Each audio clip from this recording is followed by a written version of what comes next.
Hello, everybody. Welcome into Talladega Superspeedway. Getting ready for the double points night here for the Tuesday Night Thunder Series. Joining me in the booth tonight, Dawson Wise. You've probably seen him around, and we get to get him back here in the booth for the double points night tonight. Dawson, a lot on the line. We're going to crown a regular season champ here tonight, and it's looking like a three-way battle right now, but from what we've heard, qualifying seems to have changed some of those things up. How are we feeling tonight?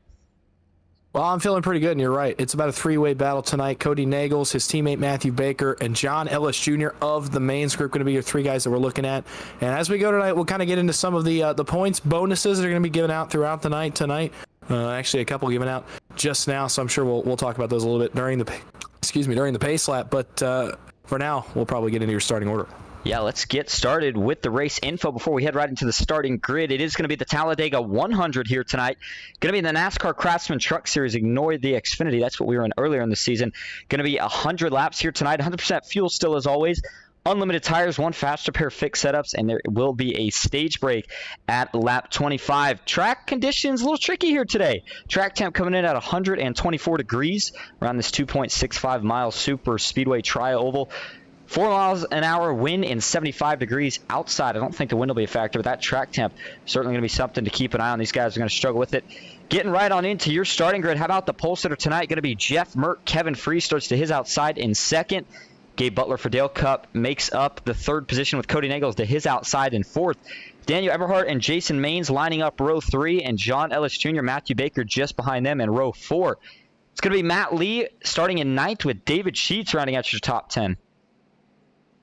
Moving a little further back here, it's going to be Alex Hill rolling from position number 11, I do believe, and you'll have to give me a second because I've got my own stuff up here, but we will go through here very quickly for you. Rolling from 12th position tonight is going to be Brandon Broadfoot in the 22, Ryan Baste of OSM in 13th, with David Drohan to his outside, the last truck to take a time tonight out of the guys in the field. Francisco Villarreal, he comes back from our earlier race. He runs off from 15th. Dylan Jones for the mains group in 16th. Kobe Sutphin in 17th, John Ward of McCullough Motorsports in 18th, Brock Westmoreland in 19th, Andrew Zanto right out your top 20.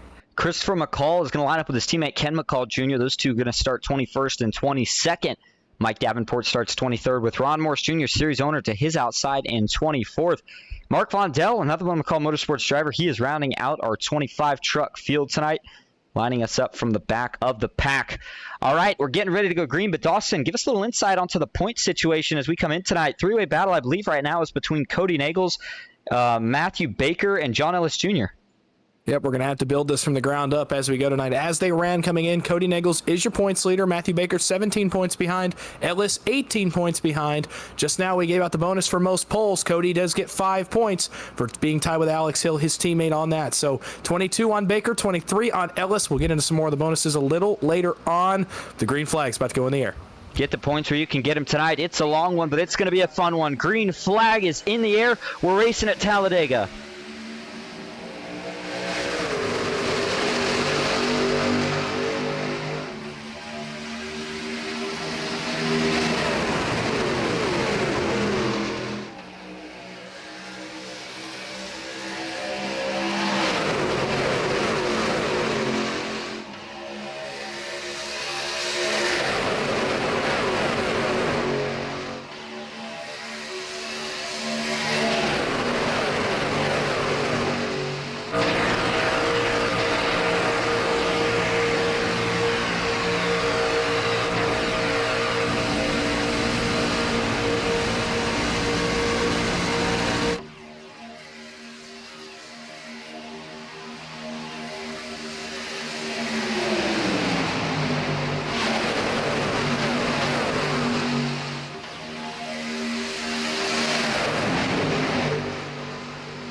First lap is going to go to Jeff Merck in the 60 truck, lining up the inside. Kevin Freeze still leading us around the outside. And before we get too busy, I know we had a question in the chat about what's the series all about. Well, looks like Richard Roberts asking.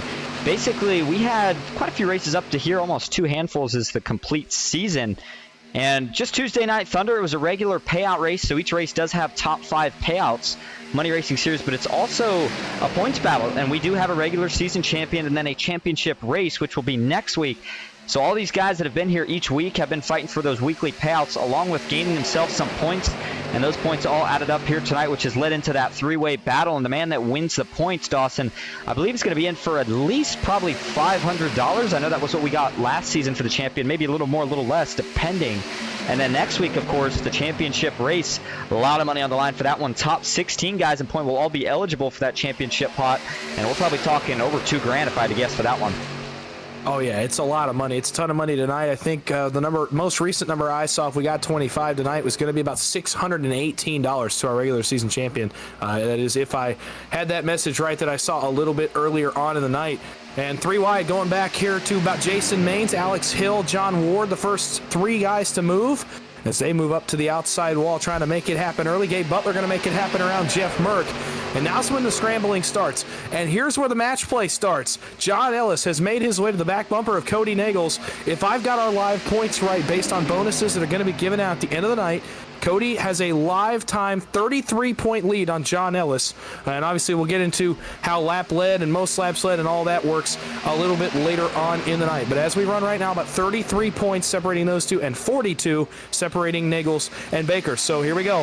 The games begin between those two guys as they look for the regular season championship. Cody felt really confident coming in. He was letting us know about it in pre-race. You saw a move by one of Cody's teammates there. He's going to try it again. That was Alex Hill in the bright white, red, and black 77 jumping out of line. He's got the new Martin Sports paint scheme on it, little Ghost Racing Network logo on the side. He does jump up now with Matthew Baker. Saw him try to make it work a lap ago. He had some help from ex-teammate John Ward. But man, even on the straightaway, Dawson, the truck's really fishtailing around. I got to think that's going to be a product of the really hot track temps that we're seeing here tonight. And not only is that going to make it hard for these trucks to handle, but they're going to get hot in a hurry. Guys are going to have to really be careful about managing their temps. But all in all, I think that might make guys a little bit more cautious here tonight, and we could see some green flag pit stops. Yeah, it's going to make certain guys cautious. I can tell you the two guys that aren't going to be very cautious, and that's our two championship drivers and potentially their teammates. Speaking of teammates, NBG lined up against the outside wall. Cody Nagels taking the first opportunity he sees to go and get the lead. And this is where I'm going to mention that a lap lead is also double.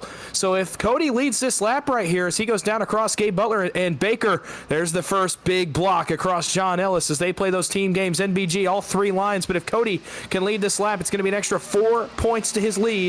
Granted, if Baker leads the lap, he's going to get 4 points into Cody's lead. So, I don't know. It's going to be very interesting. Teammates having to fight for this lap lead all the way down the line, but it's NBG 3 wide for the race lead. Yeah, that 6 truck, he looks confident, and the driver is driving his tail off right now. Cody Nagels, you talked about the big block early here. He knows he's going to have to worry about making those aggressive moves.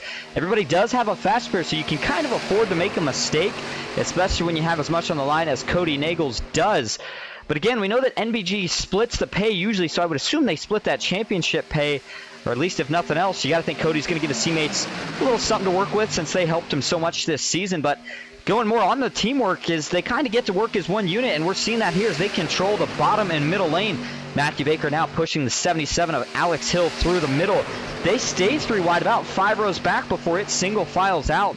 And these are the guys here that I think are just playing it safe and wait until we get to the end of this thing. They've got their eyes on the nightly payouts, maybe not so much the championship prize. Yeah, we're looking at still a normal nightly payout, about $120 or so to the race winner. So if you're not in that championship battle, you still got something to race for tonight, as I believe John Ward or Alex Hill got that lap led, as we're going to see. So that adds 4 points to Cody's regular season lead. So now his live time lead, if I've got the number right, is about 37 points on John Ellis. That's going to be the primary contender tonight. All the stage points doubled. All the finishing points are doubled as well. So any normal night, take it and double the points, and that's what you're going to have to deal with. So Cody's 37-point lead is really only about 18 when you consider it, as we are 3 wide all the way across. Everybody making some pretty big-time moves. Chris McCullough now leads the top, and Matthew Baker's got another window to try to go get a lap lead cut into that lead. Yeah, 3 wide pretty early since we got started, but everybody's looking overall pretty comfortable. Haven't seen any close calls just yet, but we are seeing a lot of lead changes. Now the McCall Motorsports guys have managed to get 2 of those 3 lanes under control, with Christopher McCall up top and John Ward on the bottom, but it's Matthew Baker who's going to poke a nose out in front as they work down into turn 1. Eberhardt working with Chris up top, but they can't seem to get much working. They're going to fade back as they work off of turn 2. But, you know, we've been talking about the points battle up front, Dawson, but we also got to keep an eye on the points battle for that cutoff spot in the 60 position. Ooh, big move right there from John Ellis Jr. as he jumps to the top. Christopher McCall tucks in line. They keep it together, but 16 guys are going to be the guys racing for that championship pot next week. Again, the champion this week will have a chance at even more money next week. But looking at it, Ryan Baste, Brock Westmoreland, Mike Davenport, Mark Vondell, those are the 4 guys. 2 of them are just above and 2 of them are just below the final 16th place position. So you know Mark and Mike are going to be going for it tonight. Brock and Ryan Baste are going to be trying everything they can to defend it. Absolutely. So we got 2 different points battles to watch, and unfortunately for our regular season battle, NBG had to watch as John Ellis went to the front. He's going to have the preferred line, and Baker really, all he can do is kind of watch because he knows he's got 2 of Ellis's teammates behind him. So regardless, if he wants to go 3 and try to split them up, it's not going to matter because those 2 trucks behind Ellis are not going to go with him. So here comes the response from John Ellis. He knew we were going to see it. Once Cody went up and led a lap, Ellis felt like he had to go answer. That's exactly what he's going to do. As these guys continue to battle up front, you're going to see a lot of those little games, little big moves tonight just to try to deny the other guy any bonus points that you can get. Yeah, and with the new package, it's so important. You got to control all the lanes. That's why, unlike what we used to see in money racing, you just don't really see one guy be able to lead as long, and you can't really do the classic drop to the bottom and hold there. And you saw the bottom with a little mistake there. Big charge from the outside. Can they get past the mains boys? Matthew Baker tried, couldn't make it happen. John Ward, though, talking about switching lanes, he moves right up to the middle. And usually when they're 3 wide, you got to feel safer as a driver jumping up to the middle, Dawson. You don't really have to worry about getting split. You know, maybe late in the going, if somebody is desperate enough, they think about 4 wide. But you certainly don't have to worry about getting taken 3 wide because there's already 3 lanes formed up. I think John Ward noticed that there, and he jumped right up to the top. Now he gets back clear of the bottom. Does he try to drag Ellis down to the bottom? Looks like he's going to try to stay up here and hold Baker at bay. Yeah, and I said this a little bit earlier when I broadcasted the Dega Pros race just before this. John Ellis was in that race, and he drove like a man possessed. He was just on some different energy tonight that I have not seen out of him in a very long time. So it's going to be interesting. He's certainly driving like he wants to get it, and right there, 4 bonus points for John Ellis. So put the lead right back to 33 points as they run live on the racetrack. John Ellis answers Cody Nagel's early charge, and we're right back to square one where we started when we took the green flag. Baker trying to just trap Ellis right here, I think that's all he did going up for the 3rd line. He just wants to trap him, and this is torture for John Ellis. He knows he can't really do anything. He has to wait to get clear, and then when he gets clear, he has no promises that Baker's going to push him. I wouldn't. If I was a teammate, obviously, you know, you play those games, and obviously both teams are going to be looking at playing those games, and we're going to see what Ellis decides to do. Looks like he's going to be content now he's got that lap led, but for now, just a lot of shuffling as these guys try to get every little position they can. Yeah, just when you think we're going to narrow it down to 2 wide, the 3rd lane fades. All of a sudden, it gets a charge, and it's right back to the front. But it does look like it's starting to struggle a little bit here, Dawson. I think we would expect, as the tires kind of wear out in each run, with a track temp this hot, that the bottom would actually be the line that fades out.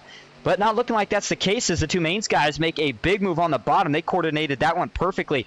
Got both of themselves clear, dropped down. Little Ricky Bobby shaking Baker right there, and they both get right around John Ward, and he is going to go ahead and stay aggressive on him. He takes it 3 wide. Don't know how that move's going to work out because he doesn't have any teammates nearby.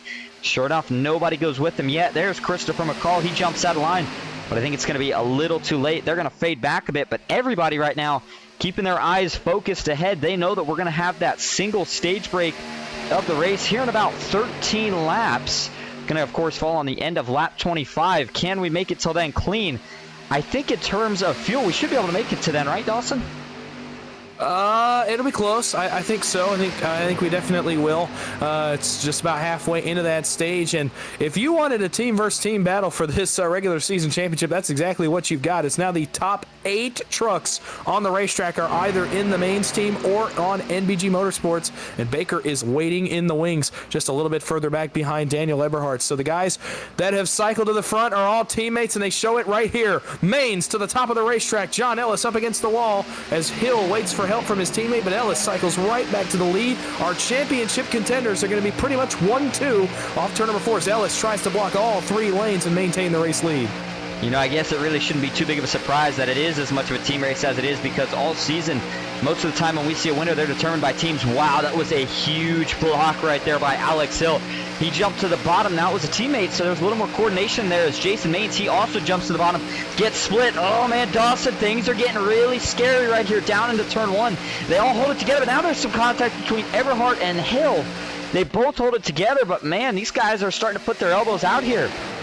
Oh, these guys are throwing haymakers, and it's all started with Jason Maines and Alex Hill. That was back-to-back Hail Mary moves that you used to see on the last lap of a race as guys just try to shuffle, get position. Daniel Eberhard trying to play some spoiler in this battle. Whoa, some contact with Dylan Jones as he goes sideways.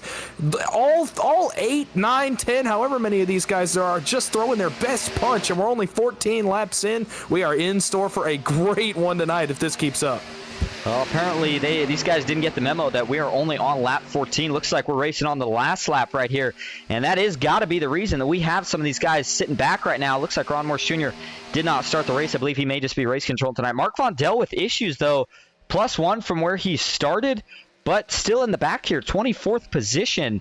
And he is not running on the lead pack either. Brock Westmoreland rounding out the pack. He's got to be careful here. He might fall off. A couple more guys trailing. Looks like Ken McCall Jr., David Sheets, Kevin Fries, all playing it safe. But, man, you go back up front here, and there are guys that are not playing it safe right now. Andrew Zonto, he's making his way up to this pack with Mike Davenport. Those two have tagged on to that third line, trying to help Christopher McCall and Matthew Baker make a push. But the third line starting to really not look like the place to go here tonight. It's had a couple surges here and there, and it might get another one on this lap. But how about Daniel Eberhard controlling the bottom? He's got Dylan Jones to his outside. But so far, so good for McCall Motorsports as they... Oh, excuse me, never mind Daniel. I forgot Daniel is no longer on McCall Motorsports. He's kind of split off, but, man, Dylan Jones, does he make the block here? Finally does. Slams the door on the 90 truck. Yeah, I think temps are starting to become an issue. I think that's why the third line faded just for a moment. But obviously, Chris McCullough got some temps back underneath that 0-4 machine because the third line is surging once again. Matthew Baker making another run at the race lead. You called out Mike Davenport. How about the 55 early? He knows the intensity he's got to have tonight, being right on the cut line, actually under the cut line. And with a 12-point lead reduced to basically 6 with double points, Mike Davenport is in the mix. He's going for it early, and it's great to see that 55 running well. The third line once again begins to fade, I think, as temps become an issue under the engines of these trucks. Dylan Jones continuing to lead. He's actually going to clear Eberhard for the race lead as we head back to the start-finish line. Yeah, when it comes to super speedway racing, Dawson, we know it. You have got to find a way to be comfortable, or to get comfortable being uncomfortable, if you will, in the sense of you got to try to lead every lap. You know, 40 laps longer tonight than what we're used to seeing. It's going to be an endurance race for all these guys, pretty much a 75-lap finale, as this is kind of the pre-race, if you will, as we go to the stage on 25. There's Mark Vondel. Bottom left of your screen, he is getting ready to get lapped by the field. They'll either take him 4 wide or he'll drop to the apron. Good news for Vondel here is he should be able to tag on to the back of this pack, and I think he should get the lucky dog by the time we get to that stage break. He's just got to be careful to not get in a wreck. And a wreck's starting to look a little bit more likely as these guys lean more and more on each other. The side draft is one of the tools that everybody's got in their toolbox here in these trucks, and a lot of guys making a lot of effective moves using that side draft. Jeff Merck, he jumps to the top, maybe got a little side draft there off his teammate, and he is now going to get a push from a different teammate, Matthew Baker. See if that third lane can make another charge. I think Baker's probably got the coolest temps of anybody in that third lane as he had been leading it for so long. They got 3 trucks. It's enough to make it happen. Meanwhile, as they try to sort it out, John Ellis ticked another lap under his belt. Oh, the NBG teammates a problem a little further back as they got stacked up, and Baker is into the outside wall. He keeps it straight, but he's going to be well off the pace as Hill and Nagels tried to time up that move to the outside line. It did not work. They went a little bit too early and did not clear Jeff Merck. Luckily, Baker able to hang in line. I think he's going to be okay, but regardless, a scary moment for NBG there. So they almost saw really all 4 of their trucks involved in an incident. But back to what I was saying, John Ellis has been able to tick a couple more laps led under his belt. And remember, most laps led tonight in the race, even if you don't win, is plus 10. So if it comes down to it, John Ellis, if he can lead the most laps, that's going to be a huge bonus. We'll have to keep an eye on how many laps the 21 truck leads, but he continues to lead that middle line with the help of his teammate Dylan Jones. And he's in a good position. You know, maybe doesn't have his teammate leading that inside line, but it's still got to be somewhat controlled with Jason Maines being the pusher of Daniel Eberhard. All he's really got to focus on right now is going to be the top line and making sure that Cody Nagels doesn't push his teammate Alex Hill clear. Dylan Jones still doing a really nice job on the back bumper of his teammate Matt Lee, along with a couple of the other NBG guys, kind of trapped in the middle of this pack right now, not quite able to get back to lead as they would like to. You talked about Baker, who had fell back. He's right back in the mix now on the back of this middle line, just behind Kevin Fries there in the 25 machine. But on the bottom line, still leading, Daniel Eberhard had the lead for just a moment. Rather, John Ellis Jr., though, now is going to take it with a big run through the short chute. And there's Alex Hill. He's going to jump to the middle. And now the bottom, that gives Cody the lead out in front.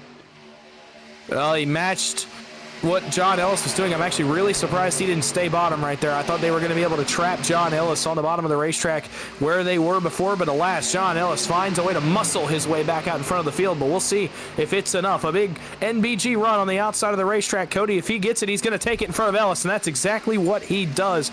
Haymaker after haymaker after haymaker being thrown, and it's only lap 20. We're not even to the stage break yet, and it's just every single time these guys throwing insane levels of punches. Ellis back to the bottom. It's going to allow Jeff Merck a window to the top to take the lead.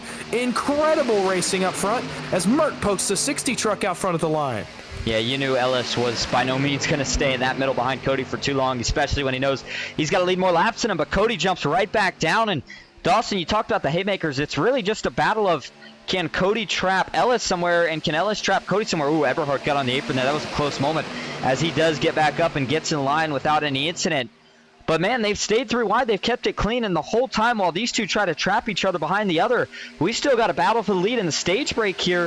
Going to be some extra points on the line for that as well. John Ellis Jr. would like to get it. Cody had the lead, but now Christopher McCall out of nowhere, he's going to drop to the bottom. Got to think Cody looks to jump right up in front of his two teammates right here if he gets clear. Sure enough, there goes the 6 truck. I mean, this is just insane what we're seeing early on. Only 21 laps into this one. Still 80 laps to go, 79 as we click lap 22 onto the board right here as we come by the line. Cody right back to the bottom in front of Christopher McCullough.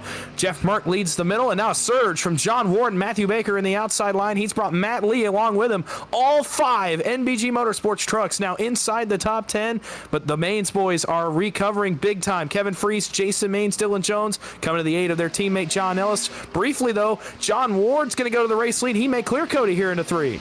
Yeah, and I couldn't tell right there if Cody just got a little loose off the front bumper of Chris or if he chose to go up to work with his teammates.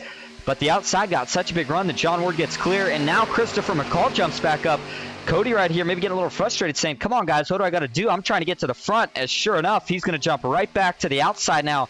Gets a push from Matthew Baker, and it is going to be 3 laps to go this time at the line. Who is going to win the stage? You got John Ellis Jr. on the inside, Christopher McCall in the middle, and Cody Nagels continuing to try to charge up top with 2 NBG teammates. But besides teammates working together, really haven't seen too many guys on different teams trying to work together in that third lane. And oh my goodness, Eberhardt with a close block. Doesn't look like it was going to work, so he slides right up to the top where he's now going to get a push from Cody.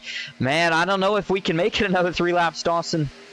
It may help that actually Eberhardt went up there. I think he's going to be able to drag the NBG trucks along with him in the outside line. They needed a guy with fresh temps to be able to push, and that's what Cody's got. So that's actually going to work in their favor. I think they will get it rolling. But John Ellis continues to tick laps led on the board. And if you're Cody, you know he's seeing this. He's not far back from Ellis. You know he can tell that Ellis has been leading a lot of laps and that he's in position to get double stage points here in 2 laps from right now if it continues the way it is. So remember, top 5 get stage points tonight. It's going to be 10, 8, 6, 4, 2 with everything being doubled. So what a bonus that would be for John Ellis if he can get it done. But he's got a worthy challenge coming from the outside in the form of Daniel Eberhardt as Cody is pushing the heck out of the 90 truck, trying to get him out in front. And all it takes, too, is one crash for either of those 2 trucks, the 21 of Ellis or Cody Nagels. I mean, hey, we can't forget about Matthew Baker, of course, still in the top 3 for the championship battle, but it just seems like it's been more between those 2 in the sense of Cody Nagels and John Ellis Jr. They've been just trading the blows, but if one of them gets caught up in a wreck here, which I'm sure we will have at least a couple by the end of the night,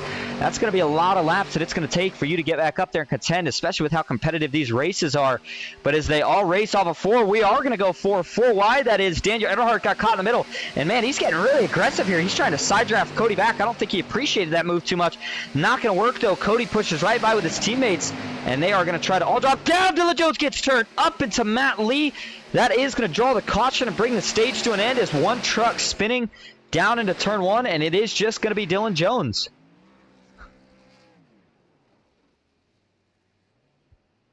'18 machine down on the apron. Don't think the damage was too bad. And that's surprising when you saw where he got turned at. Let's go back and take a look. Well, we were 4 wide. It seemed like it was working out for a little bit, but no surprise that eventually something goes wrong. First caution again of the night. Here we go. You see Eberhardt in the 3rd lane, Jones in the 2nd. And does Jones come down here? No, excuse me. Jones is on the inside.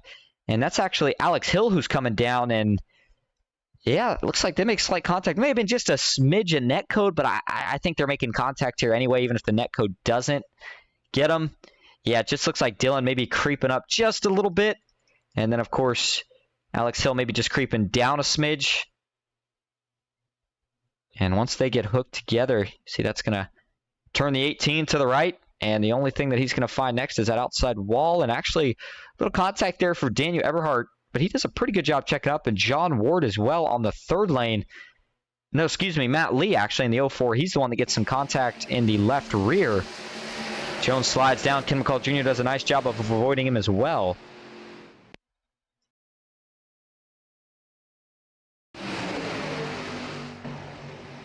Couple more views of it. Looking from TV4, man, he's... Yeah, I think Dylan's going to be okay. Looks like it's mostly confined to the right side. You pretty much just worry, I would say, about the front end of these trucks when you get damage, and it doesn't look like he got any damage there, so I think he'll be just fine. Let's ride on board, though, here with Dylan. Does it look like he drifts up maybe just a little bit? Yeah, sure enough, maybe just slightly. And, of course, as we talked about, Alex Hill coming down. Just two guys racing really hard. I mean, as long as we were 3 wide, you can't really be mad with what you see, and eventually the caution flying. But, I mean, Dawson, this is going to shake some things up as the stage came to an end under caution. I got to think Cody and John Ellis Jr. weren't expecting that. Works out well for one, not so much the other. Yeah, it just made our points battle just that much tighter as John Ellis is going to get all 10 of the stage points for winning the stage. So by my count, that brings the lead for Cody Nagels down to 23 points on John Ellis. And on a double points night, that is not a lot. This is going to be a really fun end of this race. The last 75 laps here on what we are going to call our second stage. What a second stage it's going to be as we see these guys go head-to-head as the gap continues to close. John Ellis doing everything correct so far. He's run an incredible race. Like I said, a man possessed, a man out for blood tonight. He's looking for that championship, and he is running really well so far. Certainly is. Now, kind of interesting point here is how's the pace of the race going to change up now, right? We finished kind of that aggressive stint. Obviously, we know we're going to see guys going at it the last 10 laps or so, but we're going to have a long ways to go here. In fact, just over a fourth of this race now been completed with 27 laps of 100 down. And we're going to see some green flag stops. Looking at fuel mileage, these guys should be able to make, I would say, about 30 in the pack, maybe 31 if they're really saving pretty hard. But teams, do they get together here and try to split up, maybe throw everybody out? I mean, we know that we're going to see some of the trucks fall off the pack through each pit stop, but I would say probably expecting at least 1, maybe 2 green flag stops during this run, and you're going to have to execute on all of them if you want to stay up here. Yeah, you are, and I think you're just going to see the team work be amplified. I think you're going to see, like you said, some guys split. I think you're going to see them on different strategies, or maybe not. Maybe they mirror each other. Maybe, you know, as the main group comes to pit, MBG calls it and says, okay, hey, let's pit here. Let's stay with them. Keep them in the windshield. Keep them in the rearview mirror, because really all Cody's got to do, unless John Ellis can get a victory tonight, is just kind of match him. Match him point for point, not let Ellis get too many points on him, not let him finish too far in front of him, and by the end of the night. So really, if that's what they want to go with, I think that would work out. But we know NBG can be so good on green flag runs and green flag pit stops, and I think that if this were to get split up, I think it would be tough to beat NBG. So maybe they go that way. Decisions coming up in our second stage. I think the idea of matching strategies is, speaking of strategy, it looks like we're going to have a couple guys go ahead and come down to top off. Gabe Butler leads him in. Didn't think we'd actually see that many guys top off, but yeah, sure enough. But what I was just going to say was, actually, I think I lost it for a minute, so we'll go ahead and get back to that in just a second. Do have some people out in the chat tonight. Looks like going all the way back to the top, Robert Miller. We talked to Richard Roberts just a little bit earlier. George Gibbs is in here. Good to see you guys out here. Heath Job says, hey, Dawson and Austin. Matt Gaming, good to see you in here. Rooting for Ryan Based, Anthony Casso. And then it looks like Michael Triscaro making an appearance here tonight as well. Baker's mom. Robert Miller rooting on McCall Motorsports. And as we do get the 1 to go signal right here, looks like your starting grid is going to be Kevin Freeze leading us back to green. John Ellis Jr. in second. Cody Nagels in third. Matthew Baker starts from the 4th position. And Jeff Merck going to be rounding out your top 5. We'll go a little further back here. Jason Main 6th. David Drohan in 2nd. Francisco Villarreal taking that 8th position. Brandon Broadfoot going to start 9th with Ken McCall Jr. from McCall Motorsports rounding out your top 10 here. Yeah, what a restart this is going to be, right? I mean, what a race we've had. That was just the first 25 laps. If you can believe, that's only a quarter of the race, and we still got a lot to decide. Not even just between Ellis and Nagels and Baker, but As I look back a little bit further, Ryan Bass just outside our top 10. He's suddenly having a good run. He's where he needs to be. Same with Mark Vondell. He's inside the top 15, and Davenport's not far behind. So the cut line going to be just as interesting to watch, especially if we get into pit stops to see which team those guys decide to tag on to, which strategy they decide to go with. This is going to get really, really fun. I cannot wait to see where this one goes. Well, the top 6 are an all-even split of teammates, right? You got 3 NBG guys in the top 6, along with 3 of the mains boys in the top 6. So how are they going to play it out here? You got the 2 mains boys leading the front row, but you got to think that Cody, knowing how many laps he's going to have to try to lead here, he's going to look to see if he can get around him as soon as possible. So does Baker split him? I wouldn't think so, because then Jason's on his teammate, but also we got a long single-file inside line. Maybe that hurts the outside. We're going to have to find out as we get ready to go back green here. And it looks like Richard Elliott with the $10 super chat. Glad to see you out here. Richard says, hey from the little guy. Well, we certainly appreciate it, Richard. Glad that you're out here watching tonight. Green flag is back in the air. 28 laps completed, and we are back green here at Talladega.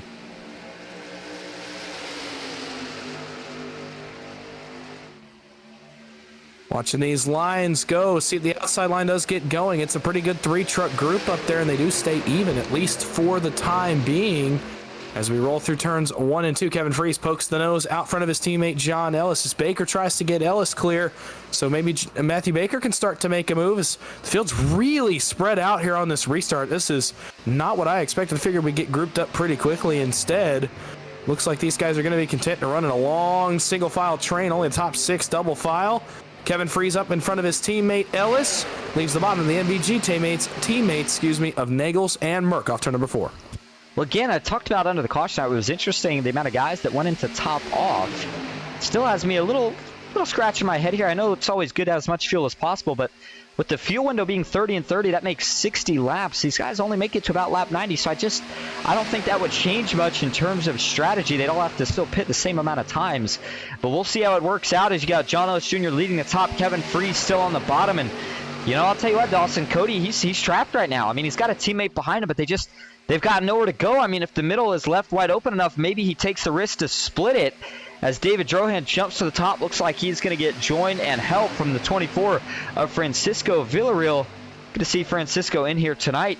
Don't think we get to see him too often, so we'll see what kind of run he can have here tonight. Looking at speeds, as we've been talking about, we talked about the weather earlier, Dawson. Track temp has cooled down just a little bit here, as it is down to 122 now, down 2 degrees from where we started. Handling still going to be an issue, though, and I think we're going to see guys probably taking tires during the green flag stops.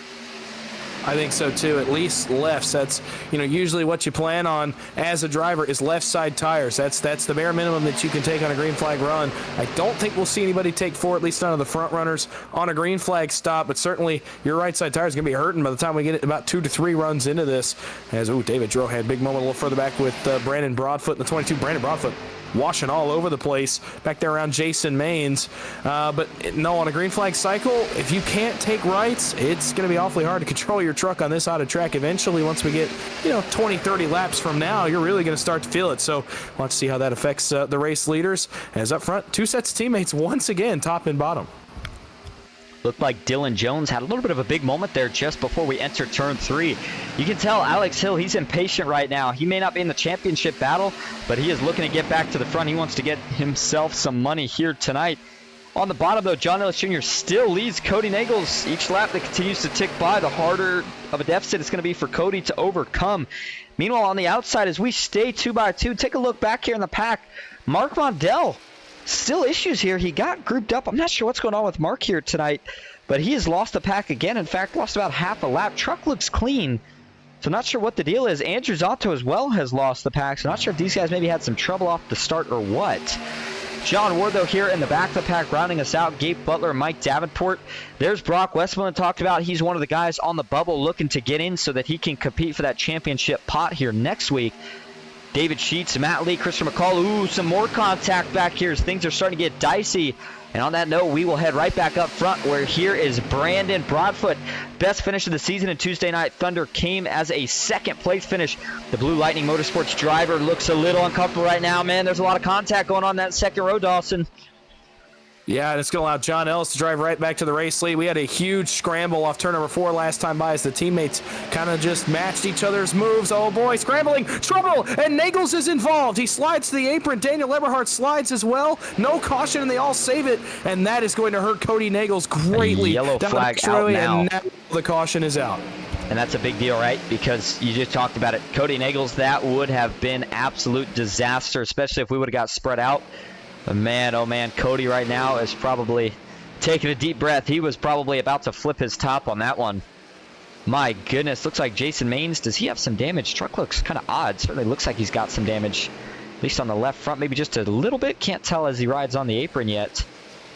But it didn't look like anybody actually went around there, so I'm a little surprised to see the yellow get thrown, but we didn't get to see the full blunt force of it here on the start. Certainly had some trucks sideways. And there's the first one to go sideways. Daniel Eberhardt, and looks like Cody Nagels, as you said, involved was the other truck with Eberhardt. They get into Ken McCall Jr., but man, you talk about wheeling and dealing. Eberhardt somehow, someway saves it. And then some more contact here, but yeah, I mean, everybody saves it there, Dawson. I got to say, I'm a little surprised to see the caution come out for it. But again, it certainly does save Cody's night.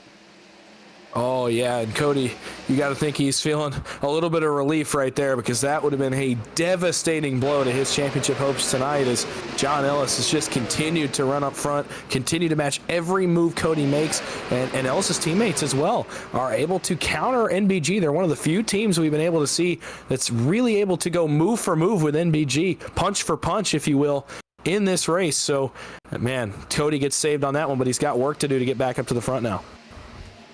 As we take a couple more views of it, man, that was a heck of a save by both Cody and Eberhardt.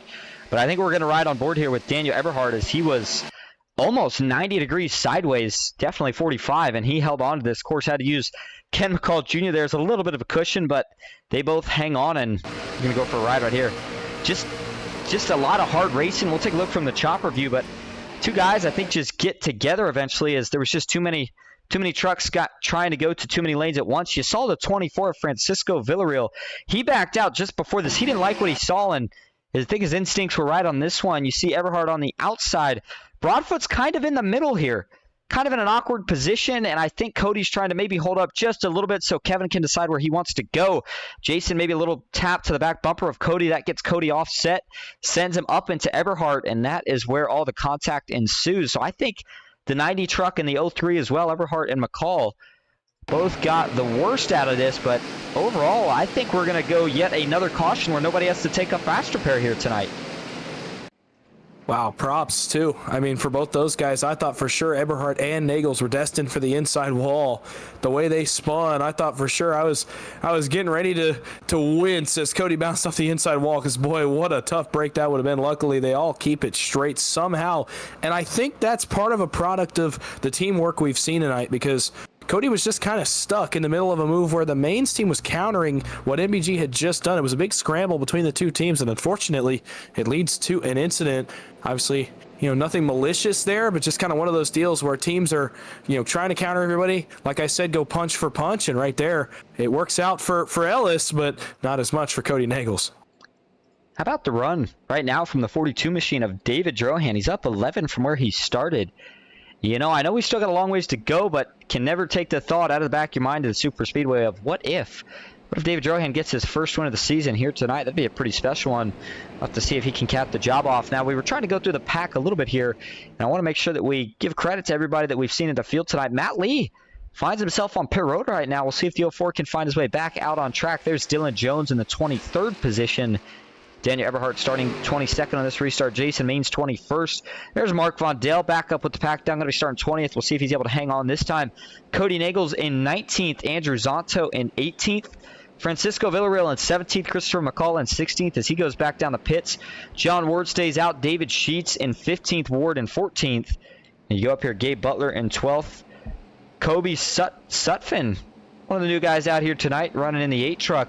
We saw him playing it safe so far. We'll see how he decides to go about the rest of the night. But the driver out of Rutland, Vermont, currently running inside your top 15 and 11th, up 6 from where he started. There's Brock Westmoreland, who's on the bubble. He's in 10th, up 9. Sean Hill in 9th. Going up, Ryan Baste in 8th. Got a couple Ryan Baste fans out here tonight for the one-stop shop. excuse me, OSM. I take that back. And then Ken McCall Jr. back here in the 03 machine in 7th, up 15 from where he started. Mike Davenport up 18 from where he started in 5th. Jeff Merck just behind him in 6th. And then your top 4 is Baker, Freeze, Broadfoot, and the man who has been leading the most so far here tonight, John Ellis Jr., that is. And Dawson, I'm telling you, he looks like he has got what he needs tonight. He's been aggressive, he's been smooth, and he's been the guy out in front for the longest period of time. Yeah, he has, and he just keeps ticking laps onto that lap-led counter, and obviously I'm not able to have that live in front of me, but I will have to go back and look at it because he's going to get to a point where it may be that he leads the most laps tonight, and that's another 10 points. If he were to get that bonus right now as we run, it would lower that gap between himself and Cody Nagels to 13, and just based on where they're running on the racetrack, I think... Well, obviously, you get the 10 points for winning, but even if he didn't, I think the points between them would give Ellis the regular season championship as they run. Obviously, a long way to go, but you got to start doing some number crunching, some points crunching. If you're in those two team channels right about now, I'm sure that's exactly what they're doing, but still a lot to be decided and a lot yet to happen. I don't know if Cody's doing number crunching. I'll tell you what he is doing right now, telling his team, I'm coming back to the front. And I think we'll see him there here in just a couple laps. There's the 6 truck on the outside line. Last truck in line, he sits just behind John Ward. And then his teammate, Alex Hill in the 77, who you know is going to go 3 wide here pretty quick. Be interesting to see, though, here, can Baker or Merck, who you see in the bottom lane right now, find a way to get around Broadfoot or to the top line now. Remember, Broadfoot pushed Baker to a win earlier in the season. And I know they got to help teammates out first, but maybe the 5 still owes the 22 a little bit of a favor. We'll see how long he sticks with him here. Green flag back in the air. It was a great restart for the mains group. Will they drop down to the bottom? Sure enough, they do, but watch for them to split. As Broadfoot's getting lined up, he's going to have a big run down the backstretch here off of turn 2. Will he take it? If he does Baker go with him? He doesn't. Baker's going to go ahead and drop him off. John Ellis Jr. in the meantime, he jumps high, and sure enough, the mains boy is going to try to split the lanes. Broadfoot 3 wide to the top. Who's going to go with him now? Kevin Freeze jumps to the middle, picks up his teammate. Baker on the bottom, and there goes Cody Nagel. Alex Hill actually to the top line behind the 22. Oh, and that is killer for John Ellis Jr. as he got hung out to dry by Brandon Broadfoot, and it's just inadvertent that there was no help in the middle line yet to the 21. The 25 went up, but it wasn't enough. And Baker, don't be surprised if him or Merck blocks the middle lane when they get to it just to try to trap those guys. Let's see how aggressive these mains boys are willing to get if the NBG trucks decide to block. Here comes Freeze to the outside. Baker's going to stay in line in front of his teammates, so not as much aggression, knowing that Ellis is now pinned to second in line, reserved to run behind Kevin Freeze for the time being. And there's Mike Davenport in the 55, one of our cut line drivers. He's found his way to the front of the field. We're in a great spot right now in the 55. You talked about it for the restart, Austin. Cody Nagels 3 wide up against the wall. Oh, and he's going to fade back in line, but he's thinking about it with his teammate Alex Hill. He certainly is thinking about it. Now, talking about why Baker maybe didn't jump up there, we can't forget, John, he's still one of the 3 in the battle for the championship. He wants to lead some laps himself here. You never know. Now, the outside does seem to be favored here at Talladega, and on that note, that's where he goes to the outside line. The inside here maybe going to fade as they await help. Ken McCall Jr. and Jeff Merck, that is the 73 of Ryan Baste, is next in line. Does Davenport stay 3 wide? He doesn't. Or take it 3 wide. He doesn't. So Cody Nagel's now going to drop to the bottom. Interesting strategy there as John Ellis Jr. and Kevin Freeze, they might dump off Matthew Baker here at any point. Does Baker stay high? No, he drops back low. Going to get back in front of his teammate. And here comes Kevin Freeze down the backstretch. Yeah, Baker's perfectly fine with this because not only he just got the 4 points for leading a lap, but they're keeping Ellis from leading laps, and that was one of the big strategies, I think, to try to just match him and not let him lead a ton of laps. Now they know the pressure's on. They got to keep Ellis from the race lead here because he is seriously going to contend for the most laps led in this race. Cody Nagels, whoa, okay. He thought better of it for a second. I thought he may try to split those guys. There was not a gap there, but I don't know. Points battles do crazy things to your mindset. That would have been one of the crazier ones for sure. Actually, Baker jumps up in front of Freeze, so that leaves the lead over to Jeff Merck in the 60. How about Merck having another great run? He had a great run on Thursday night as well for most of the race. Good to see him running up front yet again. And the NBG teammates now control both lines. This is not what John Ellis and his teammates want to see. Speaking of teammates, there's a pair of guys that used to be teammates, Dylan Jones and Daniel Eberhardt. And you may not still be teammates, but you know they still know how to work together, and that's exactly what they were doing right there as they tried to make that third line work. Doesn't look like they're able to get anywhere, and Eberhard tucks right back down to the middle. Jones stays high for now, and you do see Mike Davenport jump up. I'll tell you what, Alex Hill right now looks like he's stuck with the mentality of whoever wants to get up here, I'll push you to the front. Continues to try, but we just can't seem to get really more than 2 or 3 trucks occasionally on that third lane, and that is allowing the bottom and middle to continue to charge and tick off another lap led here for Matthew Baker. 41 laps now completed, starting to approach the halfway mark. But if we get one green flag stop, that could certainly change anything. The smaller the pack is, the more crucial it's going to be to have your teammates in it. Oh, Baker gets turned. Oh, goodness. And his teammate Nagels is involved. The 6 truck in a shower of sparks has big damage. And Alex Hill and Matt Lee, this is an NBG disaster right at the front of the field. Eberhard slammed the inside walls. The 8 truck of Kobe Sutphin, he's got big damage as well. Dylan Jones, but the 2 guys for NBG in that one, Cody Nagels, Matthew Baker, 3 guys, Cody Nagels, Matthew Baker, and Alex Hill maybe even got a little, no, Alex got through it, but yeah, Cody not going to be too happy with that one. I think the truck's clean though here, Dawson, and that's important in these. If you don't have to use that fast repair, it's already got to count as a little bit of a win. Now, Mark Vondell, one of the guys who was on the bubble for making the top 16, looks like he did sustain some damage from that crash. Well, let's see if he can get that fixed up, but man, oh man, getting turned from the lead. Let's go back and break it down for you here. Matthew Baker in the 5 truck looked like he was doing everything right. Looked like he was on the bottom, and he had a teammate pushing too, and Jeff Merck. Not sure if Jeff's going to just get a little bit offset here. If there's going to be a little net code, we'll go back here to turn 1. And let's take a look to start from the chopper cam. Bottom line, looks good, looks good. And ooh, Jeff starts to get down just a little bit. He gets a bit offset to the left and just hooks the 5 truck around. And interestingly enough, it really didn't look like Jeff was that offset there, Dawson. But man, it certainly turned that 5 truck around in a hurry. Nothing Baker could do. And, you know, at a track like Daytona or Talladega, when you spin out in the front, you know that it's going to transition all the way throughout and to the back of the pack.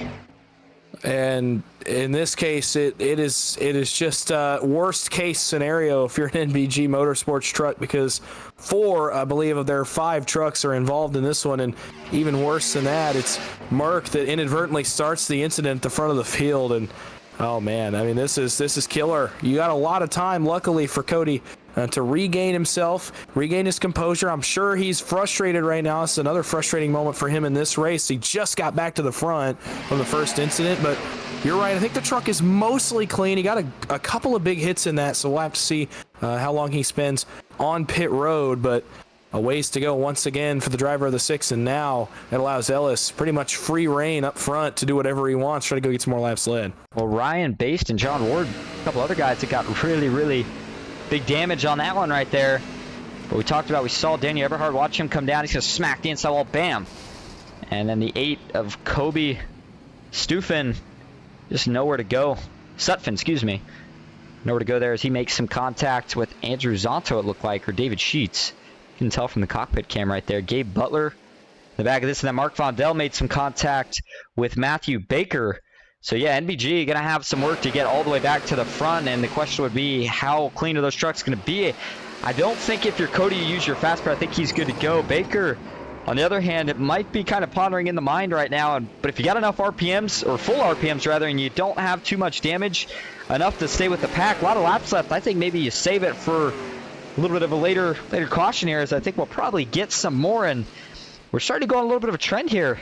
We've had a caution now on average the last 10 laps for each of these 2 runs, give or take a couple laps, and now that's going to put us at 43 of 100 laps completed. And Ken McCall Jr., one of the veterans, has been playing it safe. He might have known this would get a little messy at times, and it's working out pretty good so far for the 03 truck. He now finds himself leading Kevin Freese and John Ellis Jr. He is going to be NBG's best friend right now. They're hoping he can hold that 21 at bay until they get back up there. Mike Davenport in the 55, he's going to be in 4th. Brock Westmoreland in 5th. Those 2 are bubble drivers, so you know they want to go to the front, as they already pretty much are. Francisco Villarreal, though, in 6th. Brendan Broadfoot, 7th. Maines in 8th. Andrew Zonto in 9th. And Gabe Butler rounding at your top 10. But even Jeff Merck, you know, he got the bat into the stick on that one, as he's going to be back in 12th. But Cody Nagels, Alex Hill, and Matthew Baker, they are all outside of the top 15 right now. So, yeah, they're going to have a lot of work cut out from here, Dawson. And a quick note for you, just briefly, Cody Nagels did try to attempt to repair the damage on pit road, decided it wasn't worth it.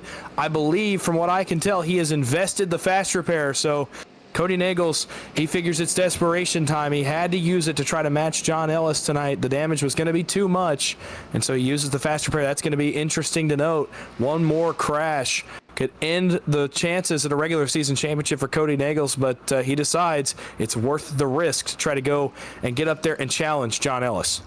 Well, how is he going to go about that strategy, Dawson? I mean, no fast repairs left. That could take him out of not only the championship, but a payout here tonight in general. If he gets another big crash, he's done. And, does he maybe play it conservative here? That's what you would normally think in any case but this race. Knowing the point situation, he's got to get back to the front. And I think the only way he's able to stay safe and play it safe in the back is if his teammates get to the front and hold down the fort. But as big and as good as all these teams are now, you got to get all your teammates up there, and you're all going to have to work together to hold one of your drivers in the lead. So we'll see how they decide to go about it. 1 lap to go. We got this time at the line, so we are going to be going back green with 45 of 100 laps completed. And we are now down, Dawson, to where it's going to be, should be just a 1 stop from here if we still get a green flag stop. But if we make it to around lap 70, that's about 25 laps from now, then these guys will be 25 laps from when we go green. These guys won't have to worry about green flag stops. That could also throw a wrench into the mix. Yeah, it certainly could, and it's going to be so interesting on this restart to see what Cody Nagels decides to do. He's actually going to line up inside of row number 6, and I'm with you. If I was him, I think I would just kind of play it safe and maybe tell your teammates that aren't in this points battle to, go do your dirty work for you. I know that sounds, kind of a little bit selfish on the behalf of the 6, but I mean, they have to realize what's at stake now with him without his fast repair. And I think they have to go, do a little bit of work to keep Ellis out behind the 0-3 or somewhere behind the leaders to just keep him from ticking off laps. But we're getting awfully close. If Ellis keeps leading laps, I don't know, that bonus becoming very, very real for John Ellis. Ellis not quite in the catbird seat just yet. He is trapped on the bottom. We'll see how Freese, or what he tries to do here, rather, to get his teammate either up to the top or maybe have Ken McCall Jr. hop to the top saying, hey, I'll be glad to push you here, man. Go ahead and hop to the top and allow his teammate to be on the bottom, maybe lead a couple laps here and there. Just continue to get that total up as high as it can be by the end of this race. Out back, John Ward, he jumps to the top. He may be going to the back here as well. I think he did have to use his fast repair on that last caution. Not 100% sure, though. Up front, yeah, Ken McCall Jr., he's got a big run here. Certainly kind of looks like Kevin Freese right here was maybe giving him a chance to jump up, but Ken doesn't take it. He stays to the bottom here, Dawson. A little surprised, but, Cody likes to see that. And speaking of Cody, taking a look back right here, the 6 truck, he is trapped on the bottom. Looks like he's playing it a little bit safe, has about a 2-truck gap. Matthew Baker, on the other hand, has not taken his fast repair yet. He was able to patch that thing up and keep going. Now we're going to see the 3rd lane form here pretty quick as we work our way into the tri-oval. Well, and it's all NBG. That's why it forms so quickly. And Jeff Merck's got a head of steam and a half on the outside of the racetrack. Here comes the 60. They are flying. This is about as fast as we've seen anybody go up against the wall. Almost trouble. Oh, my goodness. How did Alex Hill keep from turning the 60 going into turn number 1 right there as he got a little bit off center as they were directly lined up. They're going to try to keep it going. Ellis has a gap. John Ellis to the top of the racetrack. He's going to go for the race lead as Brock Westmoreland says, I'm getting out of Dodge. He jumps to the apron as this starts to get really intense once again at the front of the field. And he's trying to get back up. Got to be a little careful. He does find a spot in line. Looks like Gabe Butler allows him to come back up. Guess who? John Ellis Jr. now finds himself out in front as Ken McCall Jr. got shuffled. Gets shuffled a decent little bit. He is now 4th in the middle, but man, they are back to where they started dicing it up. Jeff Merck, Alex Hill, and Matthew Baker.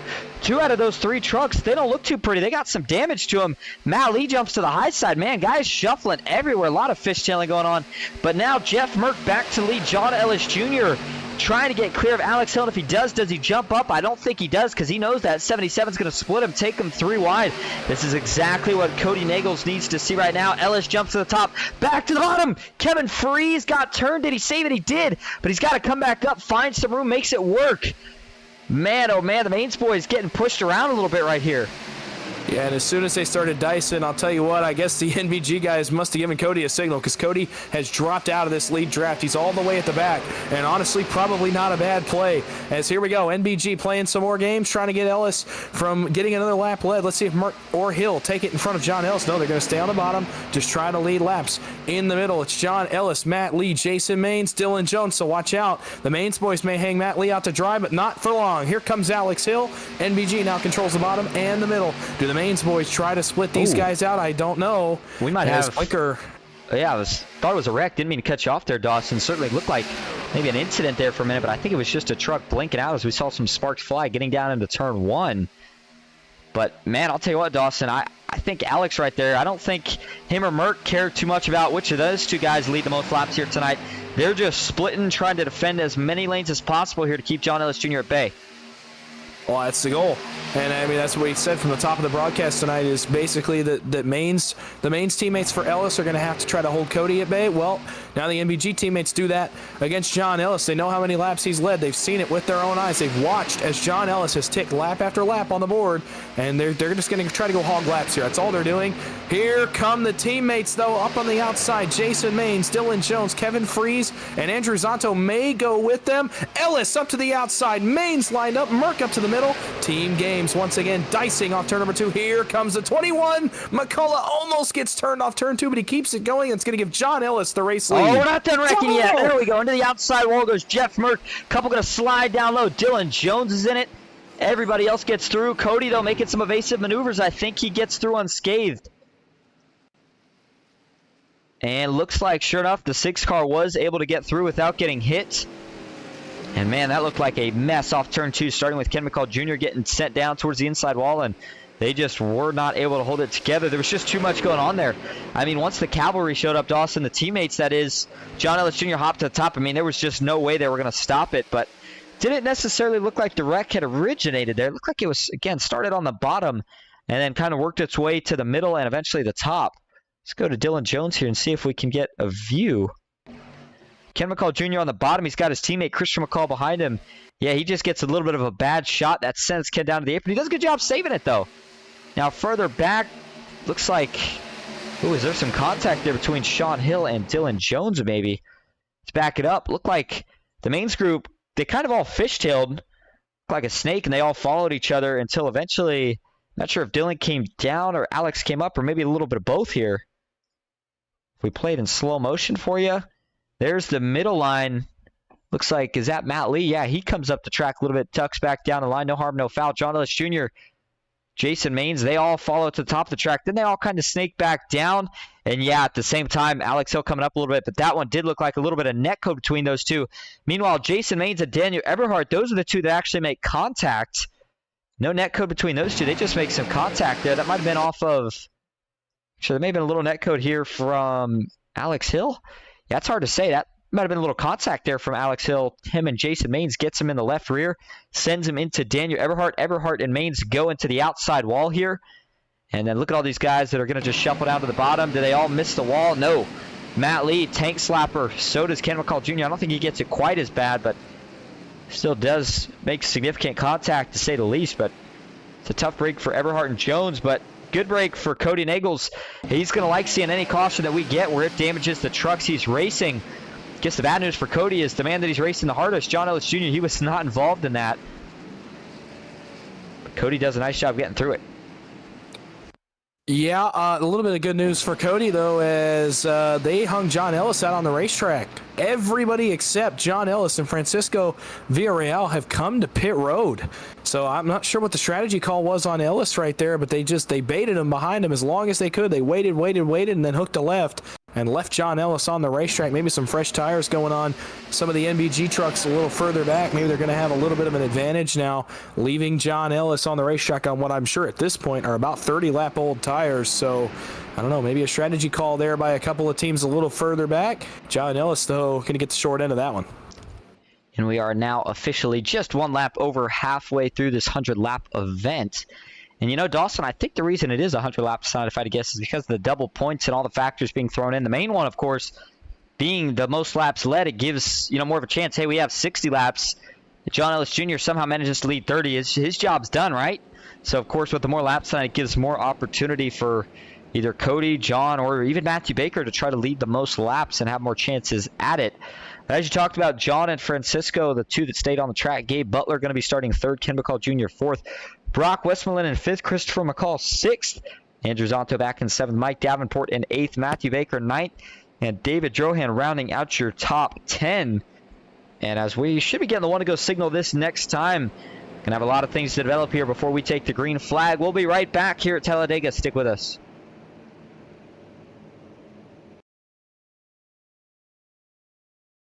Ghost Racing Network now has merch.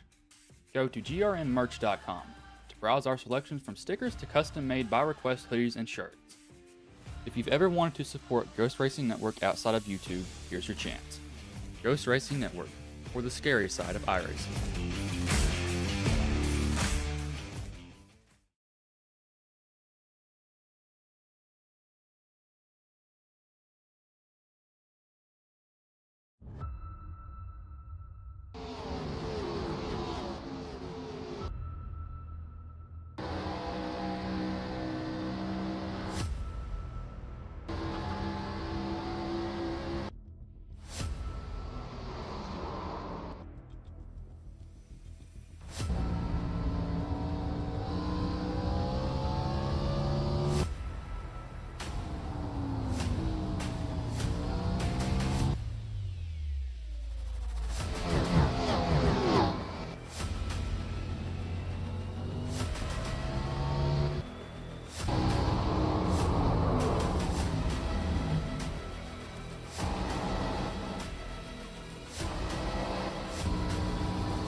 Back live at Talladega Superspeedway for the Tuesday Night Thunder double points race, final race of the regular season before the championship.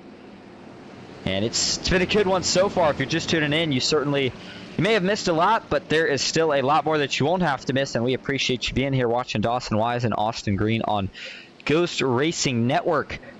Only 52 laps completed. Seems like it's been more than that, but I think that's got to be because these guys have been racing like it was the white flag lap for probably about 40 of the 52 that we've done so far. We'll see if they decide to settle things down yet or not, but it's the laps led the laps led, the double points for the extra laps led. Excuse me, man, that sounded like a jumble. The more points you get is going to come from who leads the most laps, and that's 10 extra points, as you said earlier, Dawson. So nobody wants to settle down and wait for the pit stops. They want to be leading the most laps. John Ellis Jr. right now is saying, I'm okay if you guys go single file behind me. Cody Nagels, on the meantime, is saying, I got to get up there and lead some laps. We'll see what he can do as we get ready to take the green flag again. John Ellis Jr. gets a good jump on the outside. Francisco Villarreal, he was the other guy that stayed out. We'll see what they can do. NBG, you know they're going to be making their way right back to the front. Brennan Broadfoot already 3 wide on the outside, but it's the 7 of Brock Westmoreland who's got me the most impressed right now. We talked about he's in one of the bubble positions. Matthew Baker just behind him. If he could somehow pull off a win tonight, you got to think that would continue and, of course, secure his position in the round of, not the round of 16, but the championship 16, and he could be fighting for that big championship pot next week. Ooh, big move right there for Francisco Villarreal. I think he kind of got pushed down to the bottom. I don't think he really had much of a choice. And that's exactly what the doctor ordered for NBG and Cody Nagels, as John Ellis once again is trapped on the bottom of the racetrack. Not for long, though. I think he's going to get clear of Westmoreland, but is there going to be a push there? I don't think there is. The outside line fades, so really nothing John Ellis can do. He doesn't have any teammates really anywhere close to him. The closest one being Jason Maines, that's 3 trucks back and trapped. Dylan Jones, the first one, and now here comes the push. John Ellis back to the outside for the race lead, but he did not lead that lap. So definitely music to NBG's ears. They're going to try to split him, but Baker's actually going to stay in line. A very questionable decision with John Ellis being the guy he's going to be pushing. Well, I think he had to there, right? You know, he likes pushing guys that he knows how to push. He knows that John Ellis Jr. can handle a push. And if he goes with Brock Westmoreland right there, he knows that he's going to open John Ellis Jr.'s back bumper up to 2 of his teammates. Dylan Jones, and actually Kevin Freese is a little bit further behind than it looked like there initially, but didn't want to do that. I think he likes the position he's in. He can kind of help control the destiny of whether or not John Ellis Jr. stays at the front or not. Now, if Baker goes 3 wide, he'll probably get split too. I think he's kind of got himself trapped where he stands right now. He's waiting for some help from other NBG teammates. Cody Nagels looks like he is kind of sitting a little bit further back on the inside. He doesn't want to be too close in case trouble strikes again, as it has already almost a handful of times here tonight. Andrew Zonta, though, he showed a little bit of aggression on the outside, trying to make it work. Doesn't look like he gets any help. Jeff Merck going to make sure he gets clear of him before the 06 was able to drop back down in line. Mike Davenport third on the inside. We're seeing a big mix-up here, middle of the portions of the race. Yeah, we are, and tick it off again. Another lap not led by John Ellis. When you said Baker kind of controlling the destiny. Oh, as Ellis throws a block on Baker. Let's see if Baker crosses back up in front of Ellis's teammates. He's going to have a chance. I would not be surprised, obviously, with Baker being in this championship battle as well. He's waiting for the run to get there, waiting for the run to get there. He's actually not going to get a chance. So obviously, they got to be careful on the outside. I think the Maine's teammates are about to cost Ellis a lap lead, and that's exactly what they are going to do as Dylan Jones goes to the race lead. That's not what John Ellis wanted to see, especially out of his own teammates. Well, they may not have had much of a choice, Dawson. Look who they got behind those two teammates. It's Alex Hill. Kevin Freese, a little bit of damage. He gets up to the third lane. Actually, they're going to take him 4 wide. This gets a little sketchy for a moment. It's not going to work. Does David Sheets save it? He does. Andrew Zonta made some contact. They're still trying to get things organized down the Alabama gang backstretch. And I think they all do indeed save it. Dylan Jones on the lead on the outside. John Ellis Jr. still on the inside. And now Alex Hill, the lead pusher on the outside. He is not going to let Dylan Jones stay anywhere near the back of John Ellis Jr. He's going to try to push him clear. No brake dragon's going to be going on right here. Dylan Jones, if he gets clear, though, the question would be, does he take it, or does Alex Hill think about trying to split him and go up top? I think he just stays right here for now. I think the biggest thing you can do is make sure Ellis doesn't lead a lap. Ellis edges that lap away from Dylan Jones. 3 wide against the wall. Mike Davenport for PGR up against the wall in the 55. There goes Baker, blocked by Ellis. Slams the door shut in his face and throws the block in the middle line. Baker, I think he thought about going to what was going to be like the 3rd line and a half right there, trying to split the 2 trucks. It doesn't work on the bottom now. Is Villarreal as Baker is leaning out of line on Ellis, still leaning. That's going to let Mike Davenport go to the race lead. Power move by the 55. 55 with Mike Davenport out in front in that PGR black and green machine. What a power move. What a push by Andrew Zonto. Now Zonto leads the 3rd line as Mike Davenport, all of a sudden, one of the bubble drivers leading the race, getting close to 40 to go. Bubble driver, but also what a lot of people would probably consider one of the underdogs. Oh, got to be careful here, Mike. Not going to work. He gets turned. No way he saves it. Oh, he does. 55 straightens it out. Does everybody else keep it together? We got one on the apron, and he saves it as well. That's the 24, Francisco Villarreal. Are you kidding me? Mike Davenport, that might have been the save of the race right there. 55 got turned. Looked like a little bit of a hesitation, late move. You knew it wasn't going to work, but he held on.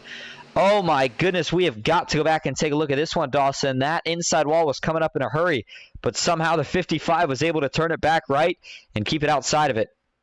Yeah, somehow, as I had my camera focused on Mike Davenport, I saw him working the wheel, trying to hold that one.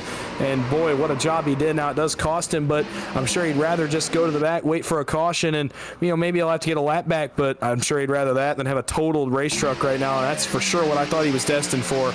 And somehow, some way, gets it not only off the outside or inside wall, but actually gets it going straight in the right direction. So, yeah, what a job there by Mike Davenport. Looked like the door just got opened a little bit, and John Ellis Jr. said, I'm going to go ahead and take it.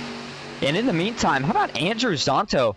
We saw him heating up the race here with a big push on that 3rd lane, making some progress, and he was now leading the race. Looks like John Ellis Jr. is going to jump to the outside here and try to get past the 06. But a good run here right now for Andrew Zonto. We'll see if he could get a win here tonight. Yeah, good run for a guy that's a little further down in the points. He is in the playoffs, but not by much. He was only 22 to the cut line coming into tonight's race, so he needs a good run. Boy, he's in a great spot right now, isn't he? 41 to go, and he is your race leader. He may steal another lap lead away from John Ellis. It's going to be awfully close, and he does. So that's some bonus points for Andrew Zonto that he can use towards his chase for a playoff spot. But look out, here comes Jason Maines. It wasn't going to be long till he got back in the party with the help of Chris McCullough and another bubble driver, Mark Vondell, making his way to the front. Mark Vondell struggled those first couple runs, but now he has gotten it together, and he's showing you what he can do here on the outside line, third in line. Jason Maines with a big surge of momentum. Is it enough to get clear of his teammate? I think if Jason gets clear right here, he drops to the bottom, and that is going to allow Ellis to lead quite a few laps here. Baker, meanwhile, pushing as hard as he can on the bottom. Now, Andrew, one of the things I think maybe a little bit more inexperienced right here about is he's going to have to go up eventually, and I take everything back that I just said. I don't know if he heard me or what, but he jumps right up to the top. Oh, John Ellis Jr. is going to get turned. Down into Baker. Does he save it? He doesn't. Going to go all the way around, and the yellow flag is out. Dylan Jones is in it again. But it's John Ellis Jr. who comes to a stop about 100 feet before the start-finish line. Gets the 21 back rolling. Not sure how bad the damage is, but damage or not, he is going to lose all his track position. And Cody Nagels right now is probably a pretty happy guy when he saw what he just saw right there. Yeah, I'm trying to look at it myself really quickly. I'm not really even sure. I'm almost wondering if Ellis maybe tried to get in front of Matthew Baker, but he was definitely not clear. I'm trying to get a definitive look at it. I haven't found one quite yet. It looked like some contact to start it. Yeah, I'm not sure if, as you said, I'm not sure if he thought he was clear or maybe just went down a little bit. You know, he did have Alex Hill pretty close on his bumper, but it doesn't look like from this view that Alex was actually on his bumper yet. And then once they make some contact, John's going to go for a little bit of a slide here, trying to save it. Then he gets tagged in the back. Sends him down. He's trying everything to save it. Actually locks it up. Does a heck of a job here. In fact, if he doesn't get tagged in the back right there from Christopher McCall, maybe does save it. But then once he gets down, eventually not going to be able to save it. Brock Westmoreland gets into the driver's side door. Oh, my goodness, Dawson. Cody Nagels narrowly misses that as he just sneaks by on the outside. Oh, man. Cody threw that one. His heart probably skipped a beat. But, yeah, it just looks to me like John just wiggling down a little bit. Might have got loose. We know that sometimes that area of the tribal tends to get a little bit loose. You got to wonder here, does John just wiggle a little bit? Yeah, it certainly doesn't look like anything malicious or egregious, if you will. Just slight wiggles. Trying to see, does Alex get to his back bumper here? It's hard to say, but it certainly doesn't look like he's quite there yet. Just looks like the 21 gets a little bit loose, gets into the door, and then, you know, when you're in the middle of a pack, it's just going to be too hard to save it. Yeah, I tell you what, I found a couple of angles that tell me, at least, that what Baker was going to try to do right there when they got onto the short chute and out of the trial was side draft. I think he wanted to get some side draft off of the 21 because the middle was rolling, the bottom was separated. So I think what you do there naturally is you go up, you side draft off the middle lane to try to keep the bottom even. And as he went up, Ellis went to follow Andrew Zonto trying to push him. He's just locked on his back bumper, and you're paying attention to where you are, but not super paying attention to where you're going to run exactly straight all the time.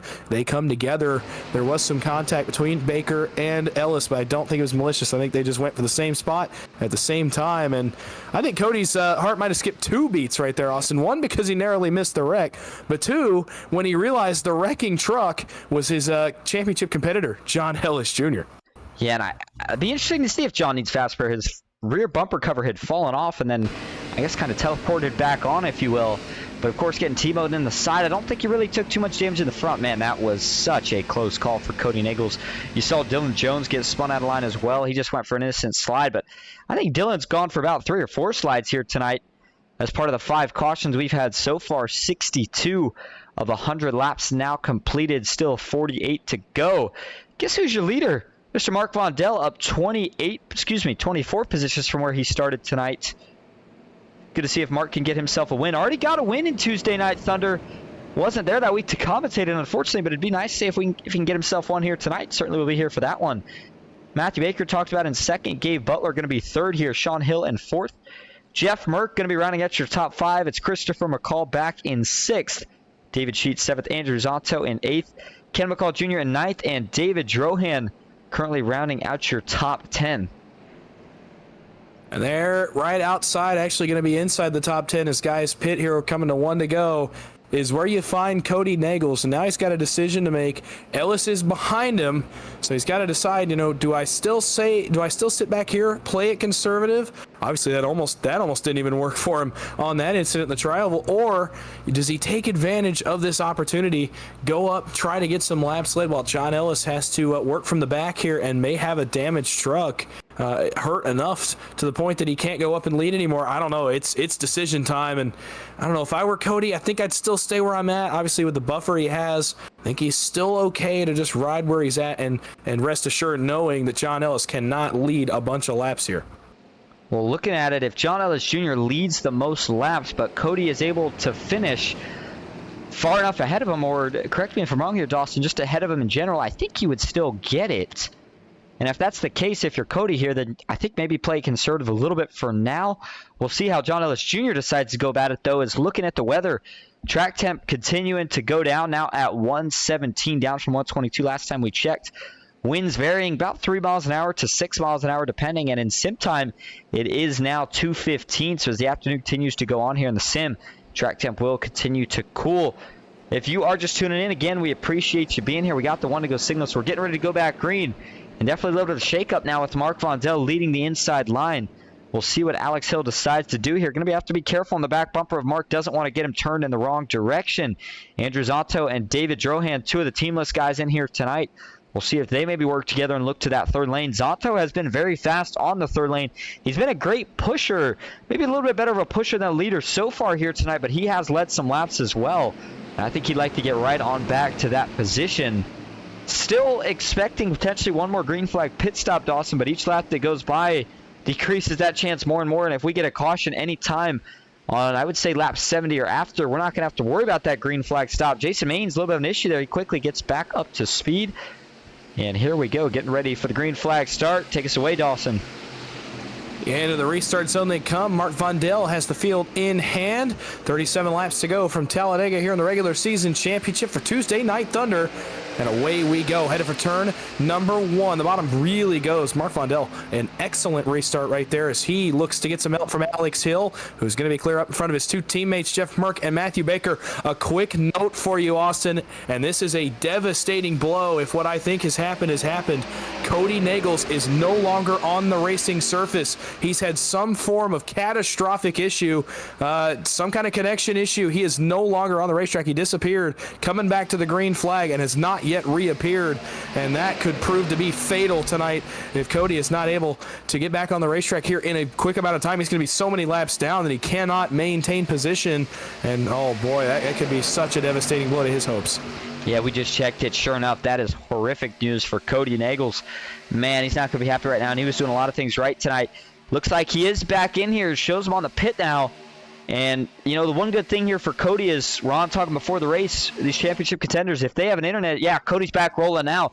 I think he's only going to go maybe 1 to 3 laps down. I'm going to think probably 1 or 2 laps down more realistically. But just needs to get a caution here. He will be able to get his laps back. And I think we'll probably get at least one more caution, but John Ellis Jr. sees that, and he's licking his lips right now. He's got to get to the front. He sees that he can lead every single lap right now with Cody Nagels being back. He's tried it. Man, big block right there from Matt Lee trying to help his teammate out.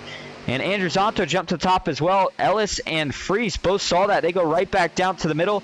And, man, it's looking like we might get that caution that Cody Nagels would need here at any moment as these guys are back to 3x3 for the first 2 rows. Well, and I think I'm not going to call it desperation out of NBG, but I think it's that point in the race now. They know Cody's had trouble. We are wrecking a little further back, and it's one of the main teammates, Kevin Freeze, and that happened right behind John Ellis. Holy cow, that was close. And Cody Nagels is going to get the break he needed. Man, oh man. Mark Vondel's in this one as he was leading just a minute ago. Couldn't see what happened. It looks like you maybe have 2 different wrecks here. Mark Vondel gets on the apron, but how does he get on the apron here is going to be the initial question. Off of turn 4, Vondel, does he get Baker a little off shove? No. Looks like Vondel just chooses to drop out of the pack. Not really sure what happened, but the wreck had nothing to do with Mark here. He was riding the apron, and he looked like he was fine, and then a couple guys going up here is where the contact's going to start. Looks like, yeah, there's a little bit of a checkup. David Sheets checks up a little bit. I think Ken McCall Jr. checks up because of that as well. And then Kevin Freeze makes some contact with Ken McCall Jr. Him and Mike Davenport make some contact. And then Freeze just trying to hold on to it. He's not going to be able to do it. Christopher McCall, David Sheets, and Mark Vondell, they all get collected and sweep to the bottom of the track. And then Jason Maines looked like he made some contact. Sheets tags that inside wall really hard. And that one, that may have been the biggest one we've seen so far here tonight, Dawson. That probably collected about 5 or 6 trucks. And that's a hard hit for David Sheets. That's going to be a fast pair for the 06 truck for sure. But Cody Nagels should, keyword there, should get his laps back here. We'll know when it's official, but that is going to be a huge break. Even if he wasn't going to get his laps back the hard way, he was going to get the lucky dog nonetheless, so he should get the only one he needed back. And Ryan Bass, John Ward, all able to dodge that one. Daniel Eberhardt as well. Take 2 more rides here, one from the restart cam and then one on board with Kevin Freese.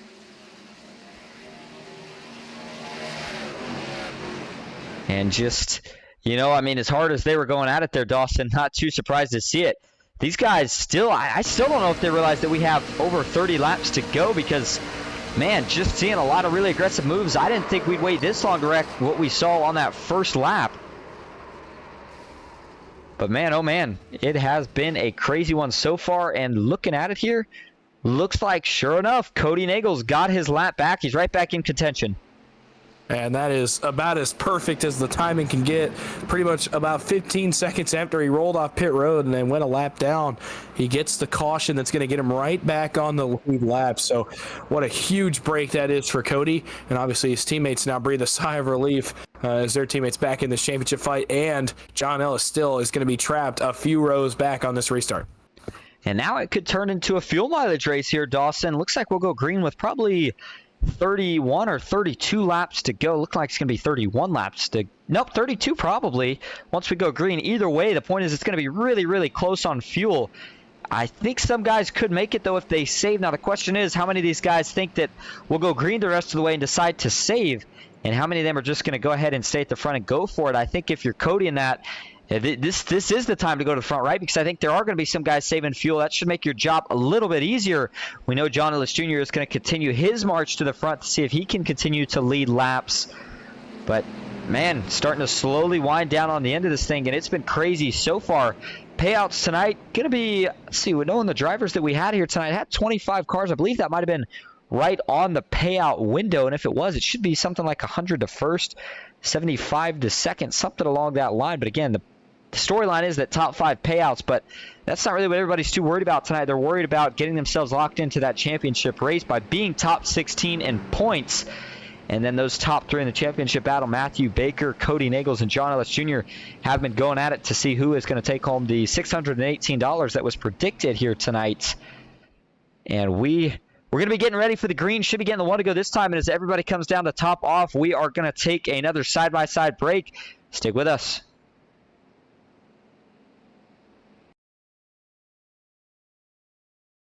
Ghost Racing Network now has merch. Go to grnmerch.com to browse our selections from stickers to custom-made by request hoodies and shirts. If you've ever wanted to support Ghost Racing Network outside of YouTube, here's your chance. Ghost Racing Network, for the scary side of iRacing.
Back live at Talladega Superspeedway, getting ready for the restart after our 6th caution here of the night.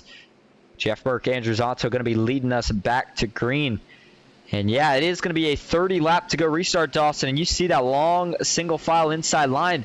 Everybody topped off. I'm very curious to see, do they try to make it a fuel mileage race, or do we continue to be aggressive 3 wide and see who's going to lead more laps here, Cody Nagels or John Ellis Jr. Both of them got a little work to do here.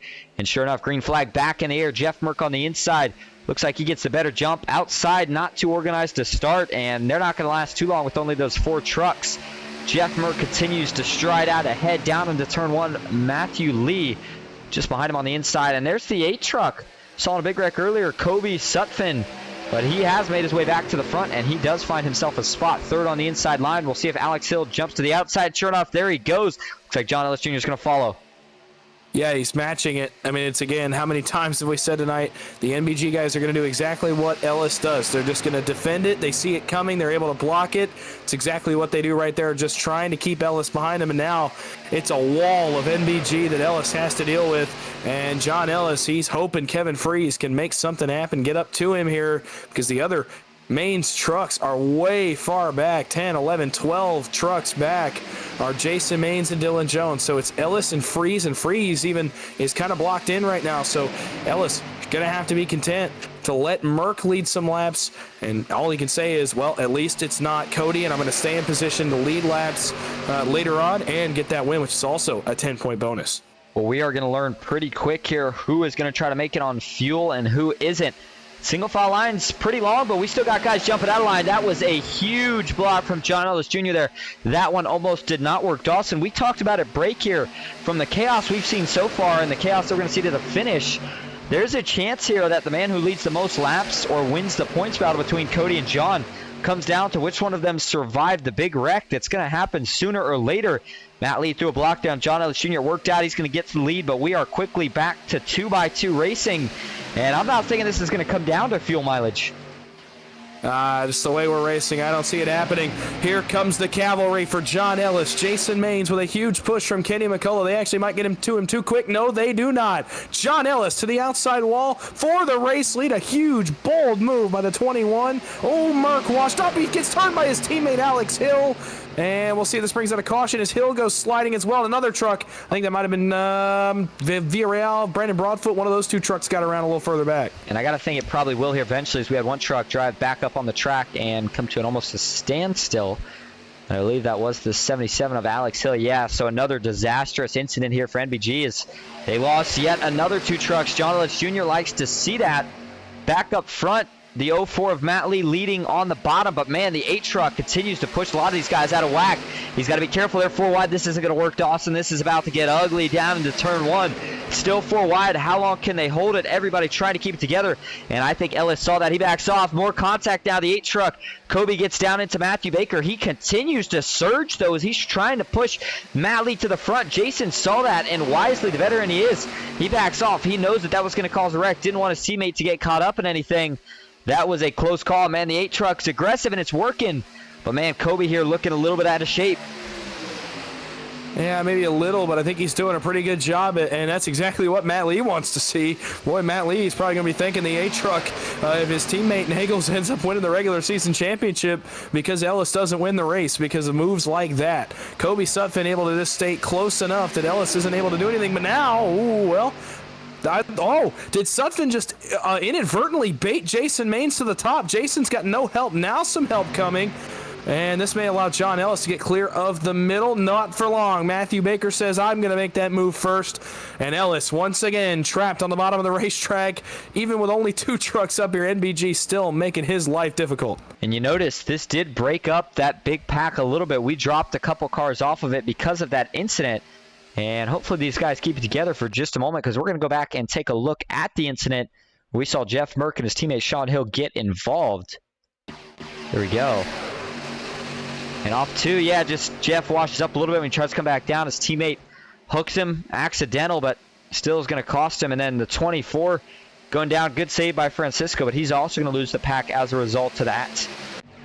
going back live, those guys have lost complete touch with the pack. They're going to need a caution, and they might get one here as we stay 3-3. How about the charge from McCall Motorsports now, the third lane up top. Ken McCall Jr. to the lead with his teammate Christopher McCall. They're both going to move down to the middle now.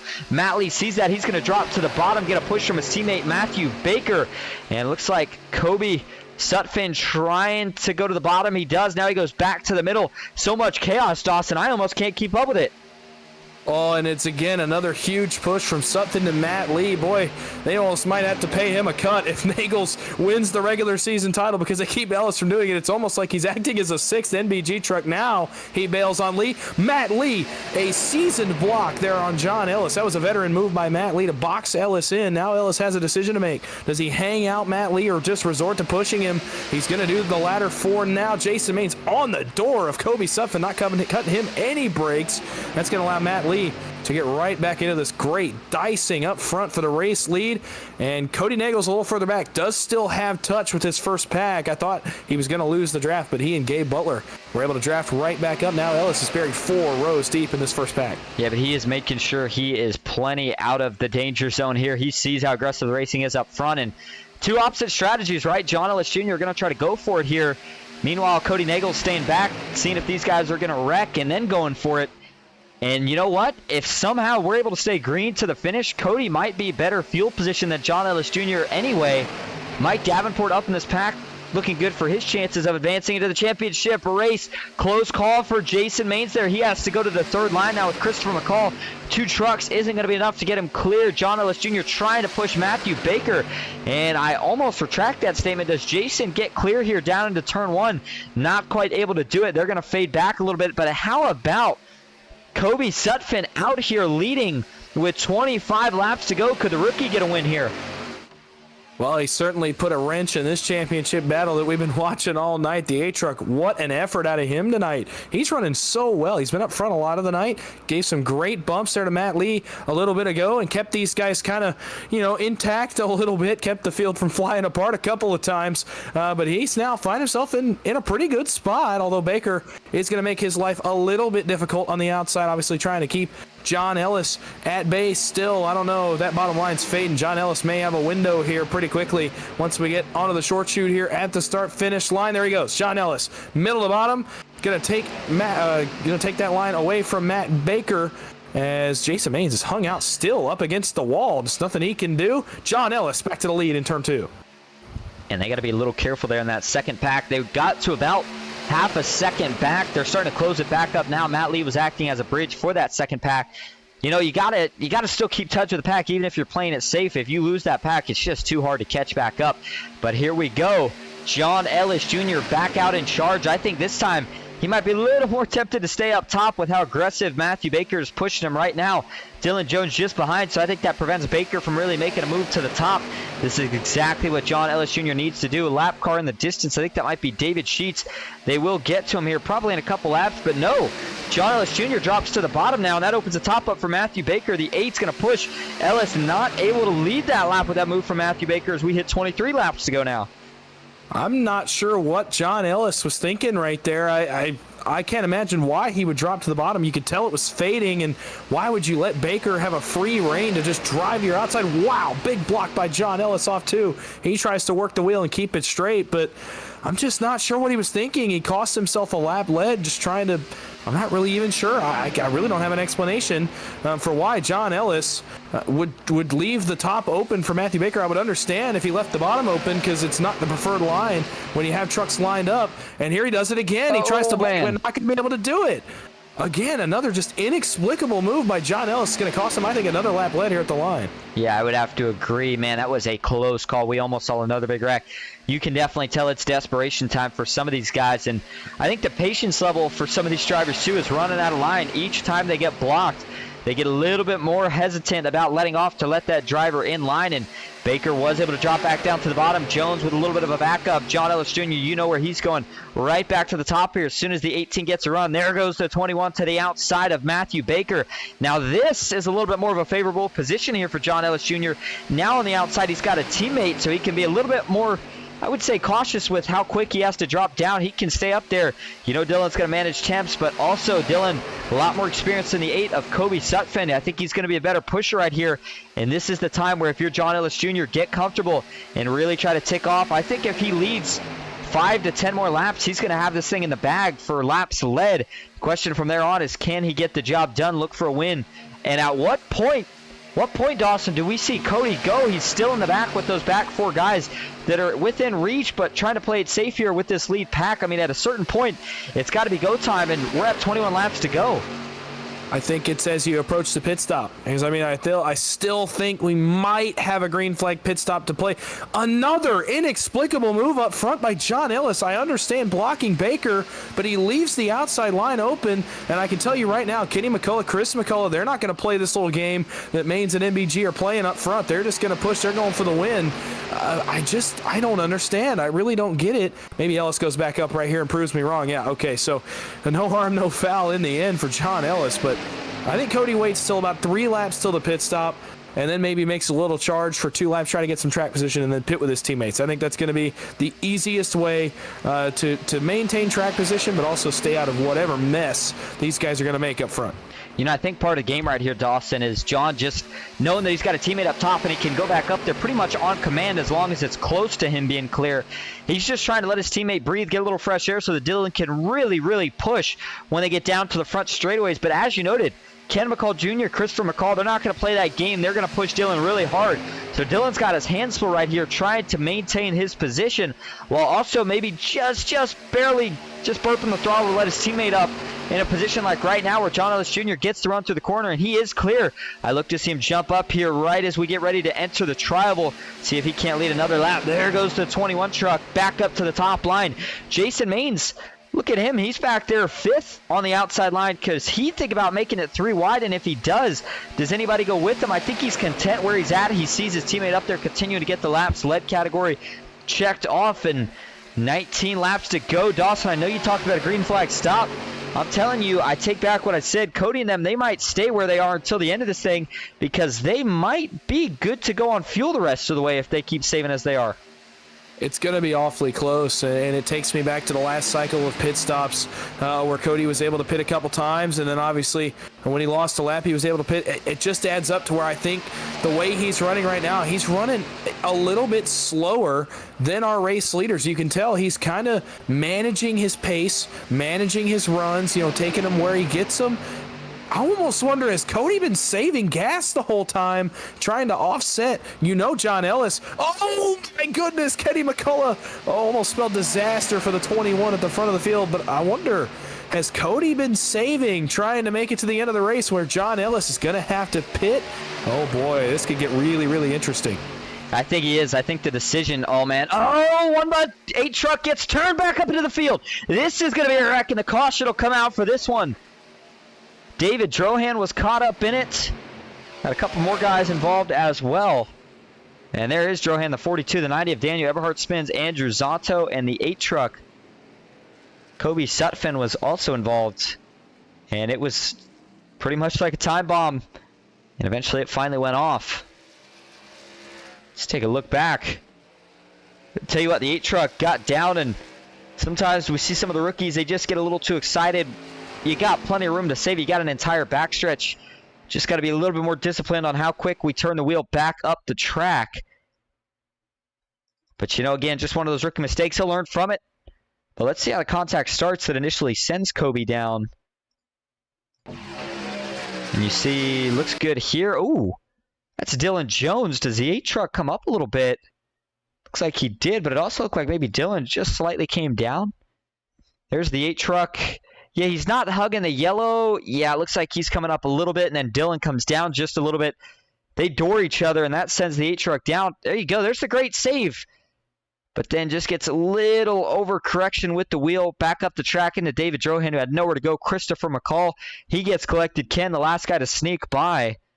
And then there's David Drohan. He's going to get turned. Who else gets collected in this one? Maines splits the gap. Eberhard, unfortunately, not so lucky. Neither is Andrew Zonto. Both of those guys get collected. And hard to say who got the worst damage in this one. Maybe Zonto. Front end damage always going to be the worst place to get it, but David Drohan took a pretty good lick there as well. John Ellis Jr., though, he did get through it. 8 truck takes a pretty big hit. So, you know what, Dawson? I think that means in Cody's case, it's go time from here on out. They're going to pit, fill it up on fuel, and it's time to go to the front. All bets are off at this point. Yeah, I mean, that's obviously, if Cody was saving, that's not what he wanted to see. Obviously, he probably had a pretty good idea if he was going to be able to make it all the way to the checkered flag, and he would have loved to see that one go green. But you're right. I mean, this is where champions are crowned, is in late race runs like this, and Cody knows very well how to go and get the job done. John Ellis does as well. I'm not taking anything away from Ellis, but Cody, just in the last calendar year, as far as I can remember, he's been in this situation going on double-digit amount of times where he has a championship on the line. So a very seasoned veteran in these situations. And even more, he's got a bunch of teammates up front. Ellis does too, but NBG so hard to beat when they're all hooked up and together. Well, just a few weeks ago, we saw him get his second NSRA championship back-to-back, and that was in an overtime run, so he's still got plenty of time to get back up there. But again, I'm not sure if we have seen our last reg just yet, and we still have most of the trucks in the field running, and all these guys came to play. All these guys are here for the payout, so nobody is just going to fold over and let Cody have it. But, man, oh, man, this is going to get exciting. It is going to be a fun one. Taking a look over at the chat people that we got watching tonight. Danny Escherman says, great broadcast. Let's go, Team McCall Bakersbaum says, also great broadcast. Love the excitement. Appreciate you guys being here. Glad that you enjoy. And earlier, again, haven't forgotten, Richard Elliott, thank you again for that $10 donation that we got earlier in the chat. It's been a good night for Tuesday Night Thunder. It's going to be another exciting night next Tuesday as we are back for the championship race. That one is going to be 75 laps from the sound of it. So it could be a little shorter than this one, about 25 laps, but don't have to worry about any points battle, no bonuses for leading anything special. That one is going to be whoever is leading on the last lap is going to make the most money. And there's a regular pot for that race as well. So I'll tell you what, if you're one of the guys that make it in on the championship pot, you win that race. Tell you what, you're going to be going home with a lot of money, potentially $1,000 or more. Haven't seen the official payouts just yet because right now all these guys are keeping their eye on the championship payout here tonight, which is going to be $618 from what we have heard. All right, going to put us with a 14 lap to go restart from the looks of it. We are going to take another break as we get the one to go signal. We'll be right back.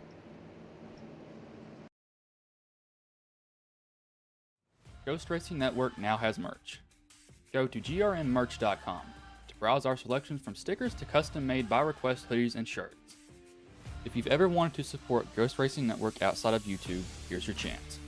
Ghost Racing Network, for the scary side of iRacing.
Back live, the high banks of Talladega Superspeedway. Austin Green, Dawson Wise up here in the booth for tonight's Tuesday Night Thunder Talladega 100. Getting ready for what could potentially be the final restart. We'll have to see. 15 laps to go, going to be 14 when we take the green here. Dawson, we were talking about Ken McCall Jr. taking the bottom. That's not what John Ellis Jr. probably wanted to see here, because that's going to trap him behind. But at the same time, maybe it helps him, right? Because if he's got one of the NBG guys in front of him, in that case, if it would have been Matt Lee, I don't think Lee would have left the bottom. But John Ellis Jr. is definitely going to have to be go time for him. And Cody Nagel's stuck on the inside. That won't be for long. He's going to find his way to the outside here in a hurry because he knows he's only going to have 14 laps to try to win the championship here for the Tuesday Night Thunder Series Season 2. Green flag back in the air. It's a good jump from Matt Lee. Ken McCall Jr. does have some damage on the left side as well. How bad is that going to affect his truck right here? I don't know, but the one thing that's affecting the two on the outside is that Mike Davenport did not get a good start. He is not to the back of Matthew Baker quite yet. And don't look now, Cody's still trapped on the bottom as Jason Maines and Kevin Freeze look to come up front and aid their teammate immediately. They go 3 wide to the outside of Mike Davenport. Gabe Butler is actually going to defect and go with him, which allows Cody Nagels to get to the middle of the racetrack. So all of a sudden, this is going to be pretty much a side-by-side championship battle coming to 13 laps to go. I'm sure this is what we all wanted to see. I'm sure we were watching for it. They're going to have a shot at it. Baker tries to... Oh, my goodness, 4 wide. Cody's going to have to come to the aid of his teammate right here. I think he may just stay with the run. Oh, scrambling all over the racetrack. That allows John Ellis to get up. But will it allow him to get any help? No help for John Ellis. His teammates go flying on by. Matt Lee does have to line up here behind John Ellis Jr., though, but Jason Maines, Kevin Freeze, they get clear. I don't think they're going to get clear, though. Yeah, that was by design. They're still 4 wide. Brendan Broadfoot with a big checkup. Christopher McCall looking like he's doing some Days of Thunder stuff up top. Makes it work, but oh my goodness, the aggression level right now is at an all-time high for what we have seen this race. They went 4 wide 2 times within a single straightaway. Everybody kept it together, but I'm telling you what, right now, Cody is in the middle of the storm. I don't know if I like the position he's in, but he's got to go for it. That bottom's wide open. If he gets clear of Ken right here, maybe he drops down to the bottom and he's got a chance to go to the front. They're back to 3 wide. Baker's going to drop down to the bottom to give a push to his teammate, Matt Lee. Ellis still in the middle. Who is going to lead the lap as we come to 12 laps to go? It's going to go to Matt Lee. That's not what John Ellis Jr. wanted to say. Actually, it did go to John Ellis Jr. by just a fraction of a second. And here we go. NBG lined up on the bottom as Cody decided to commit to his teammates. No surprise there. So it's them 1, 2, 3 on the bottom. It's Maines 1, 2, 3 in the middle. And it's a Maines stroke up top in the form of Jason Maines. So those teams that have been battling all night, when it comes down to it, they are up at the front as John Ellis blocks NBG. He goes to the bottom. It's Maines all 3 lanes. Well, now Jason ditches the top, goes down to the middle. It's Maines controlling the game here with 12 laps to go, and this is worst case scenario if you're Cody Nagels, I think, because not only are they up front, but John Ellis is going to have a pretty good look at the win and most laps led.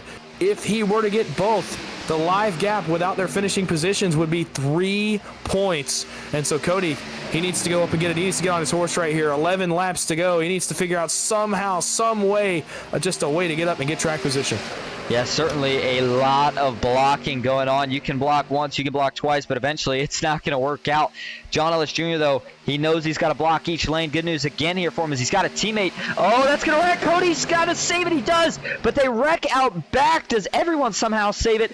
So far, so good. There it is. Brandon Broadfoot goes around on the entrance to turn 3. Caution is out. Andrew Zanto slides up, and that's going to collect a couple more. Back down, Mark Von Dell. Now he gets collected. And we have ourselves another caution.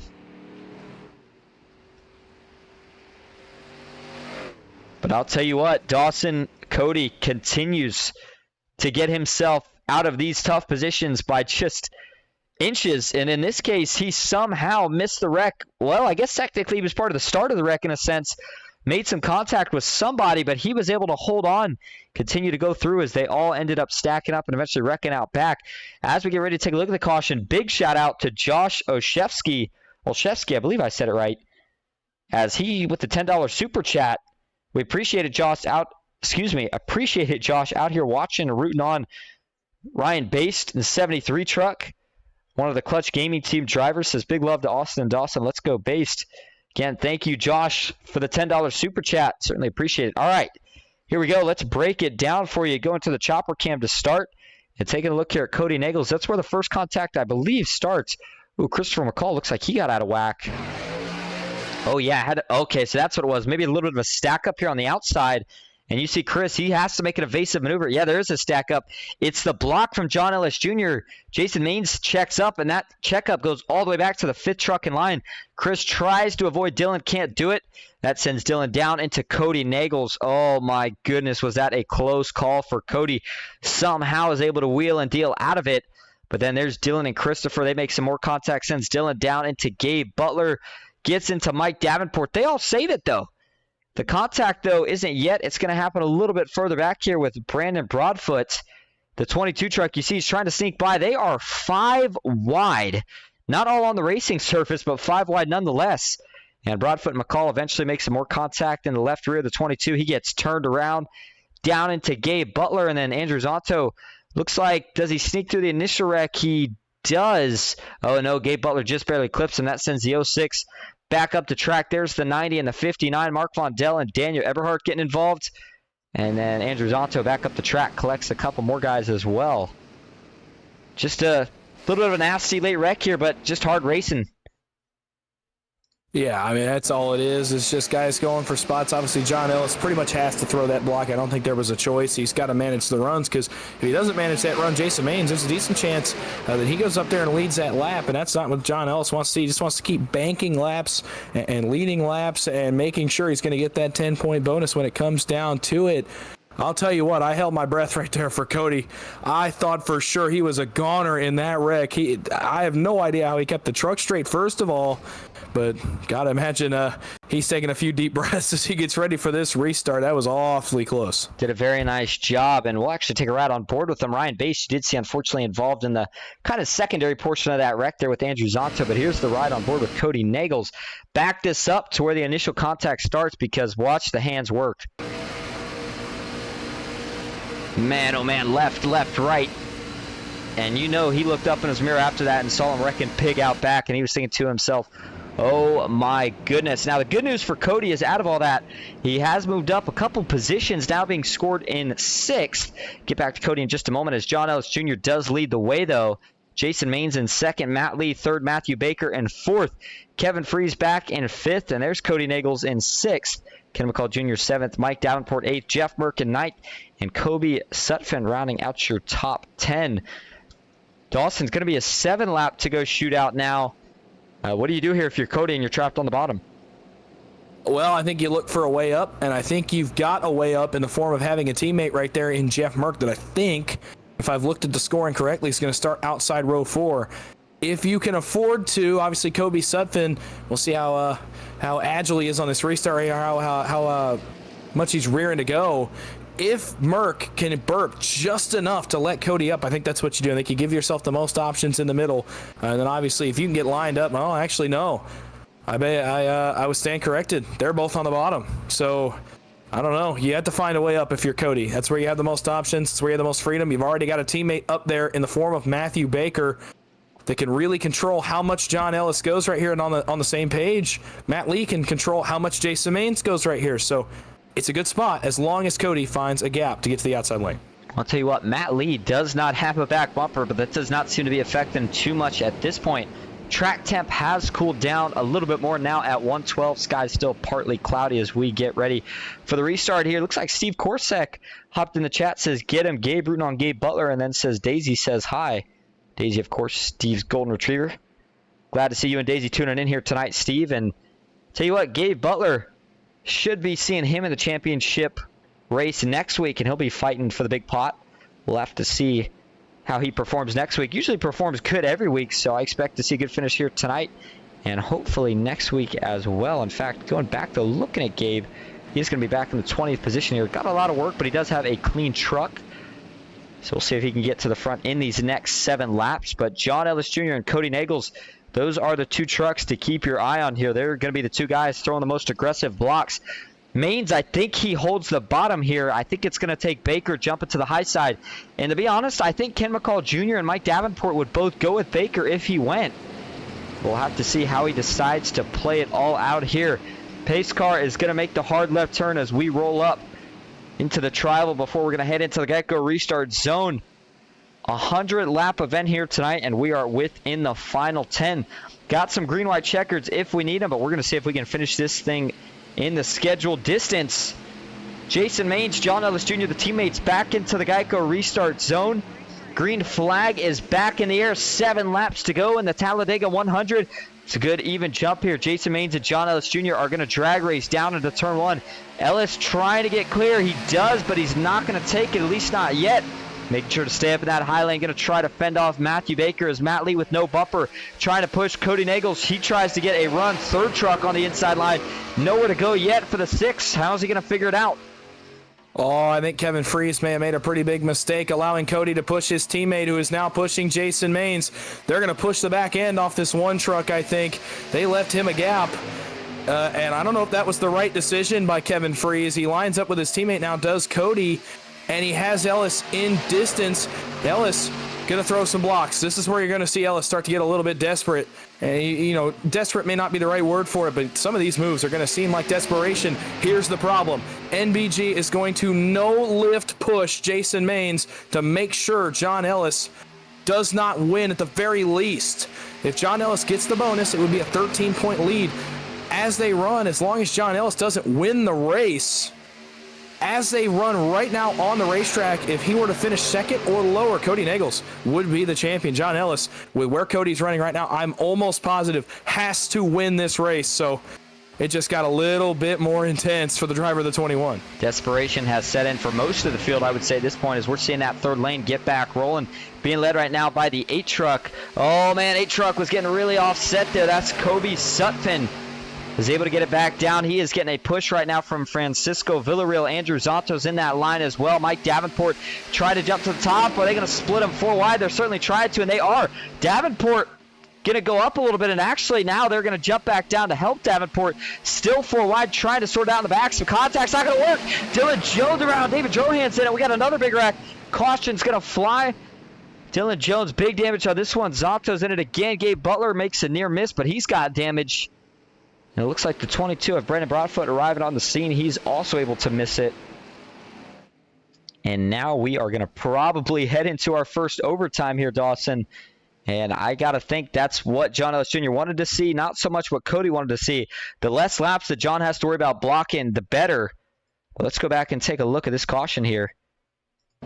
And just, you saw it getting crazy once we got on the tribal and we saw 4 wide. And I'm thinking things got even crazier here. Everhart pushing Dylan Jones. Yeah, I mean, man, it looks like he got about a 4-truck tandem going on there. You know that's not going to work, and finally doesn't, as looks like Jones just kind of getting turned a little bit by Eberhardt and then gets turned back to the right. Not so much turned by Eberhardt on the initial push, but just kind of pushing the pusher a little bit. Didn't work, and then as they were trying to gather it up, then got turned and just sends Jones up into the outside. Well, just hard racing. Guys looking for position there. Eberhardt may not have saw who was in front of Dylan at the time. Guys kind of rely on spotters or the other drivers sometimes to let them know how close they're getting. And yeah, they did. They had about a 4 to 5 truck tandem going on there for a little bit before the checkup. And then Jones, once he gets turned up into Davenport and Gabe Butler. There's David Drohan. Man, oh man, did Christopher McCall avoid that? That is incredible to me. If he did, oh, hooks Alex Hill there late in the, not really late in the going, but after the wreck, if you will. Watch the 4 truck of Christopher McCall. Does he somehow miss this? He gets turned, and he takes a hard left to the inside, but he somehow holds on, gets back up. Oh, my goodness. Cannot wait to watch that one. And then, yeah, unfortunately just turns Alex Hill around there. Alex not going to be too happy about that one. Let's take a couple more views of the wreck, and then we'll ride on board here with Christopher McCall. Just hard racing at the end, Dawson. Everybody wants first. Only one person can get it. And just running out of room and guys running out of time. Well, yeah, and it's another one that happens right on the rear bumper of Cody Nagels. Probably another panic moment for him. And yeah, you're right. Just some hard racing. You know, guys going for the same piece of real estate as you have to in the trucks now. And we keep harping on it. Just the way you have to race, it just kind of lends itself to some of these sloppy finishes. Guys making big desperation moves, especially tonight.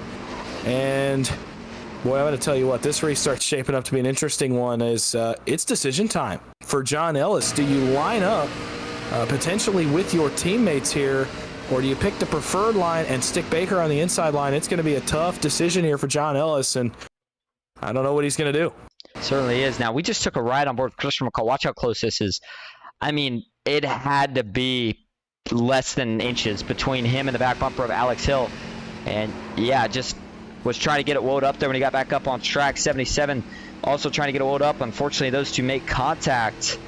But overall, that was a heck of a save from Christopher McCall and Alex Hill. Unfortunately, Alex getting the bad end of the stick in the second part of the wreck. But man, oh man, John Ellis Jr. is going to have to do the best blocking he has done all season, and he's going to have to do it for 2 laps over 5 miles. It is going to feel like the longest 2 laps. The good news here for John is that Cody is trapped 3rd on the bottom. The bad news, as you mentioned, Dawson, is that he pretty much has to win. So it's not so much about necessarily just staying in front of Cody, but also beating everybody else to the line. We'll have to see how he chooses to line up, and it only takes 1 wreck here to change everything. It's going to be a good finish. Make sure you stick around for it. We are going to take our final commercial break of the night as these guys get lined up and get ready for the green flag. We'll be right back. Ghost Racing Network now has merch. Go to grnmerch.com to browse our selection from stickers to custom-made by request hoodies and shirts. If you've ever wanted to support Ghost Racing Network outside of YouTube, here's your chance. Ghost Racing Network, for the scary side of iRacing.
Back live at Talladega Superspeedway, getting ready for overtime number 1. And if you've been watching tonight, you've been hearing about the storyline that's been shaping up here. From what we know, John Ellis Jr. has got to get the job done here. He's got to get the win. Chose the outside, giving himself the best opportunity possible. But there's going to be a lot of blocking going on right here from the 21. And Matthew Baker, if he gets clear, does he maybe think about trying to block the 21 himself? You got to know that there's money on the line at the end of the day, so guys still got to be smart in how they go about it. Ken McCall Jr., will he push or try to get himself a win here? He's got a little bit of damage. We'll see if that factors into his decision at all right here. But, man, oh, man, tell you what, Dawson, this is what we came to see. 100 laps going to come down to this finish right here, and who is going to win the regular season championship? Cody Nagels or John Ellis Jr.? Yeah, and I'm trying to do some number crunching. I'm trying my best. I can't promise that I'm going to be 100% accurate. If John Ellis wins the race, if the finishing positions are double, he pretty much locks up the championship. Cody would have to finish 2nd, I believe, or 3rd. If Ellis cannot win the race, he would be 13 points back. He would have to finish, I think, if position points are double, 7 positions, in front of Cody Nagels. So the number crunching begins. Obviously, the 21 would like to just go win the race and get it done the easy way.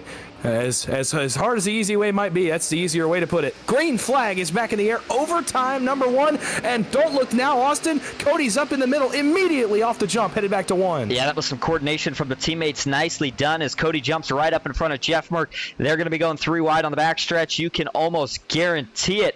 Cody peeking. He's looking to the outside of the 8 truck. He's got to be careful that the 8 doesn't throw a block here. If we can make it around to take the white flag, race would be official. Big move from Cody Nagels as he jumps to the outside. Ken McCall Jr., he makes the move to the bottom now. Out back, everybody trying to hold on to the trucks as they fishtail around Cody and Jeff Merck. Absolutely no help. They're going to get stranded on the 3rd lane. It's still John Ellis Jr. out in front, but this is bad news for Cody Nagels because even if John doesn't win, Cody fades too far back. It's not going to matter. We could see a last lap wreck as well. It's all going to come down to the white flag. There goes Everhard and David Sheets as we enter the tri-oval. Yeah, just no help. Cody Nagle's fading. His championship hopes fading. Dylan Jones up in front of him. He's going to have to try to make whatever he can. White flag in the air, and this is exactly what John Ellis wants to see as his teammate in his rear view mirror. Who's going to cause the chaos here at the front? If you're NBG, if you're Kenny McCullough, you got to go get it now. You can't wait. If you're Baker, you got to know with McCullough right here, you cannot let John Ellis win the race. If he does, it is wraps for the championship. Scrambling a little further back around Cody Nagles as he tries to make up spots. It's all John Ellis headed to turn 3. I got to be honest here. I think John Ellis might have this in the bag. He's got a teammate behind him, and they are starting to pull away a little bit. 3 truck, big wreck out back. Can they save it? They can't. Does Cody make it through? He does, and now he doesn't. Cody Nagles up into the wall. John Ellis Jr. at a turn 4 for the final time. Race from winning position may not be over just yet. Does Kevin make a move on his teammate? No thought about it. He's going to win the race, and he's going to win the championship. John Ellis Jr. gets it done at Talladega. What a finish for John Ellis Jr. And on the other hand, heartbreak for Cody Nagles. He brings it home in 23rd position. Nature of the beast, Dawson, you knew it would happen to one of them eventually, and it finally exploded on the last lap. Yeah, it did, and obviously Cody's going to be awfully disappointed with that one, but man, I mean, you could not have run a more perfect race tonight if you're John Ellis Jr. I came into tonight, I watched him race about a couple hours ago. I said he was a man possessed. He was just looked like a different guy. I've never seen the determination out of John Ellis. It pays off in a big way.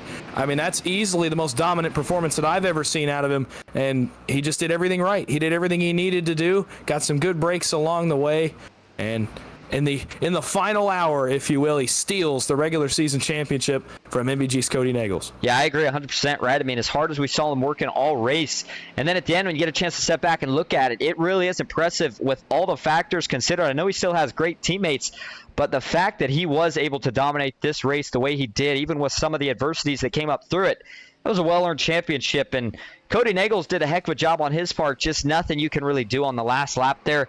He's probably kicking himself a little bit right now in the sense of maybe him and Jeff jumped out a little bit too soon, but I feel like they had to. They just didn't really get any help, and Cody gave it every last-ditch effort he could. Just things did not work out tonight, but hey, nonetheless, Cody will still have a shot at going for a ton of money next week.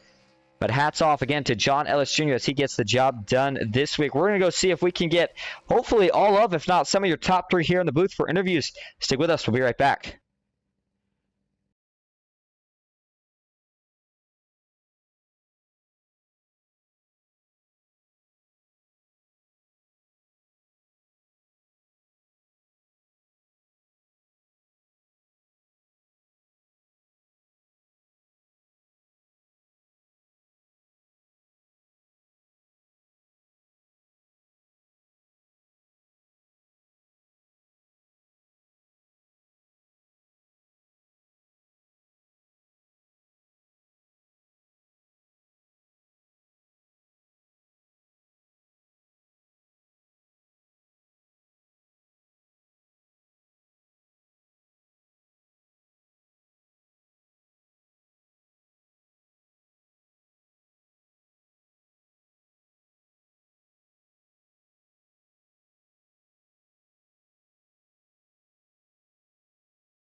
And as we are getting your top 3 up here for interviews, going to take a look here at your finishing results here tonight for the Talladega 100 for Tuesday Night Thunder. Double points night. John Ellis Jr.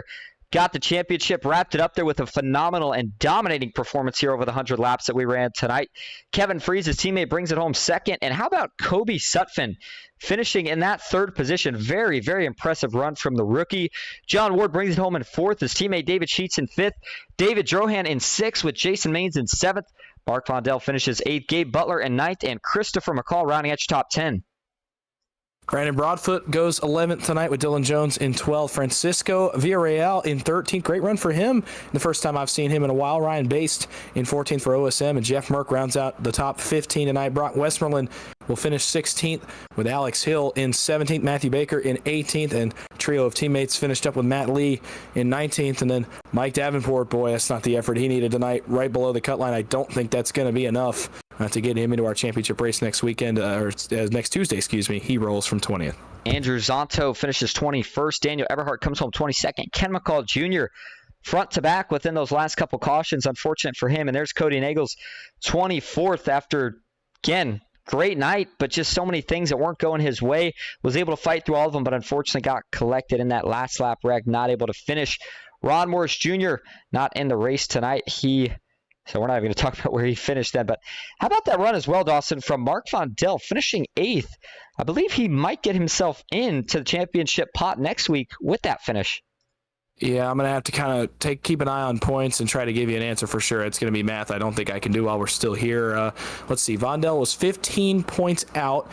That means obviously double points tonight. He would have had to finish 8 spots in front of Ryan Baste, who finished 14th this evening. I don't think it's going to be enough for... let's see. Vondell, he finished 8 spots in front of Brock Westmoreland. I don't think that's enough to get him past Westmoreland either. So by my math, I don't think he got in, but I could be wrong. I'm doing very quick math over here. Well, no worries. Looks like we did get 2 of your top 3 in here for now, and it's going to be your second and first place finisher. Let's start with second place finisher Kevin Freeze. Kevin, this is Austin Dawson of the booth. You got a copy? Yeah, how are you guys doing tonight? Good. Well, man, we were just sitting here talking about the amazing performance that John Ellis Jr. put on tonight. Very dominant, but of course, couldn't have done it without some of his amazing teammates. You bring home second tonight as you pushed your teammate there to the championship. Tell us about it. Yeah, it was certainly an eventful race there for me. Got caught up in a couple incidents, which was kind of unfortunate. But I was able to work my way back up to the front there towards the end to help him out. Yeah, it was a fun race. We were just trying to help him out as much as we could, with the points on the line and trying to figure out the points for him at the same time. So, it was a good battle there. So there was, and it was fun to watch. Congrats on the second place finish tonight. Of course, you will, I believe, unless I missed something here, should be eligible for the next week championship 16. Big payouts on that. If nothing else, trying to help a teammate again. We'll see if Dawson can win himself some more money. Thanks for talking to us. Before we let you go, though, is there anyone you'd like to thank or shout out? Yeah, thanks to everybody on the team tonight, and thanks to you guys for putting on the broadcast, and thanks to Ron for all the work that he does each week, putting on both this race and the Sunday race for us. All right. We will see you next week. Kevin, congrats again on that second place finish. Thank you. Enjoy. Booth, you got a copy? I got you guys. How's it going? Good. Well, man, truck races, the new package, it is not an easy thing to do to get up there, lead the most laps, and throw as many blocks and have as much of a dominant performance as you had tonight. But you checked off all the boxes, and you come home a champion. How you feeling? I feel great, man. I executed all race. That was a tough one. Most of these races, I'm fine, being second, third, fourth, whatever it is. But this one, I knew what I had to do. I had to go out there and lead. I had to be aggressive, throw blocks, and that's what I did. Worked out, led the most laps. As far as I know, didn't cause any wrecks. Probably had some late blocks in there, I'm sure, but didn't cause any wrecks. Race aggressive and got it done. Brought her home P1, got the championship. Yeah, certainly some close calls, but it looked like a clean, well-run performance by you tonight. Now, heading into next week, you're going to have a chance to potentially win that race too. Winning well over a total of probably $1,500, maybe even $2,000 worth of money between these two races. If you can make it happen, what's going to be the game plan going into next week? Oh man, it's going to be a tough one next week. MBG's not happy with us. We dominated that race. We did what they typically do every race, which is try and stay out front. And we took one out of their book this week and beat them at it this week. And so rightfully, they're not happy about it. So I'm expecting them to race us hard, but we're going to do it back and go out there and put on a show for everyone. Sounds like a good game plan. Hey, getting us excited for next week. Thanks for talking to us. Before we let you go, is there anyone you want to thank or shout out tonight? Yeah, I just want to thank my teammates. This wasn't possible without them. And with this package, it takes more than yourself to put on a show, to dominate like that. So, thanks Jason, Dylan, Kevin, Garrett was with us a bunch of races. Unfortunately, couldn't make this one. Daniel was helping us out there a little bit too. Want to thank those guys, and I want to thank Cody and Baker for racing me clean that whole race. We had a good race, good battling up there. So thanks to those guys. All right. Again, congrats on the win, and we will see you next week. Yes, sir. Thank you. All right. Hey, John Ellis Jr., or excuse me, you could move him down here. So we accidentally took Dawson out of the booth instead. I'll tell you what, it was a great race. I love the interviews there from Dawson and Kevin, and I think from John and Kevin, and I think John said everything perfectly. Dawson, anything you want to add before we close it up here tonight?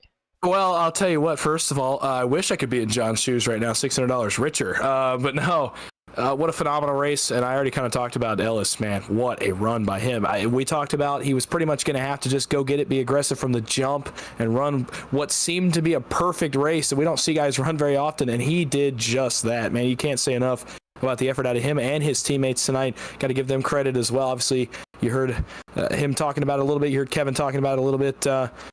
Wow, what a race! And next week, man, I am so excited. That's going to be a lot of fun. We got some tensions. It sounds like from John Ellis in his interview, or at least from the team on the sore end of tonight. So I don't know. We're going to see how next week pans out. I can't wait.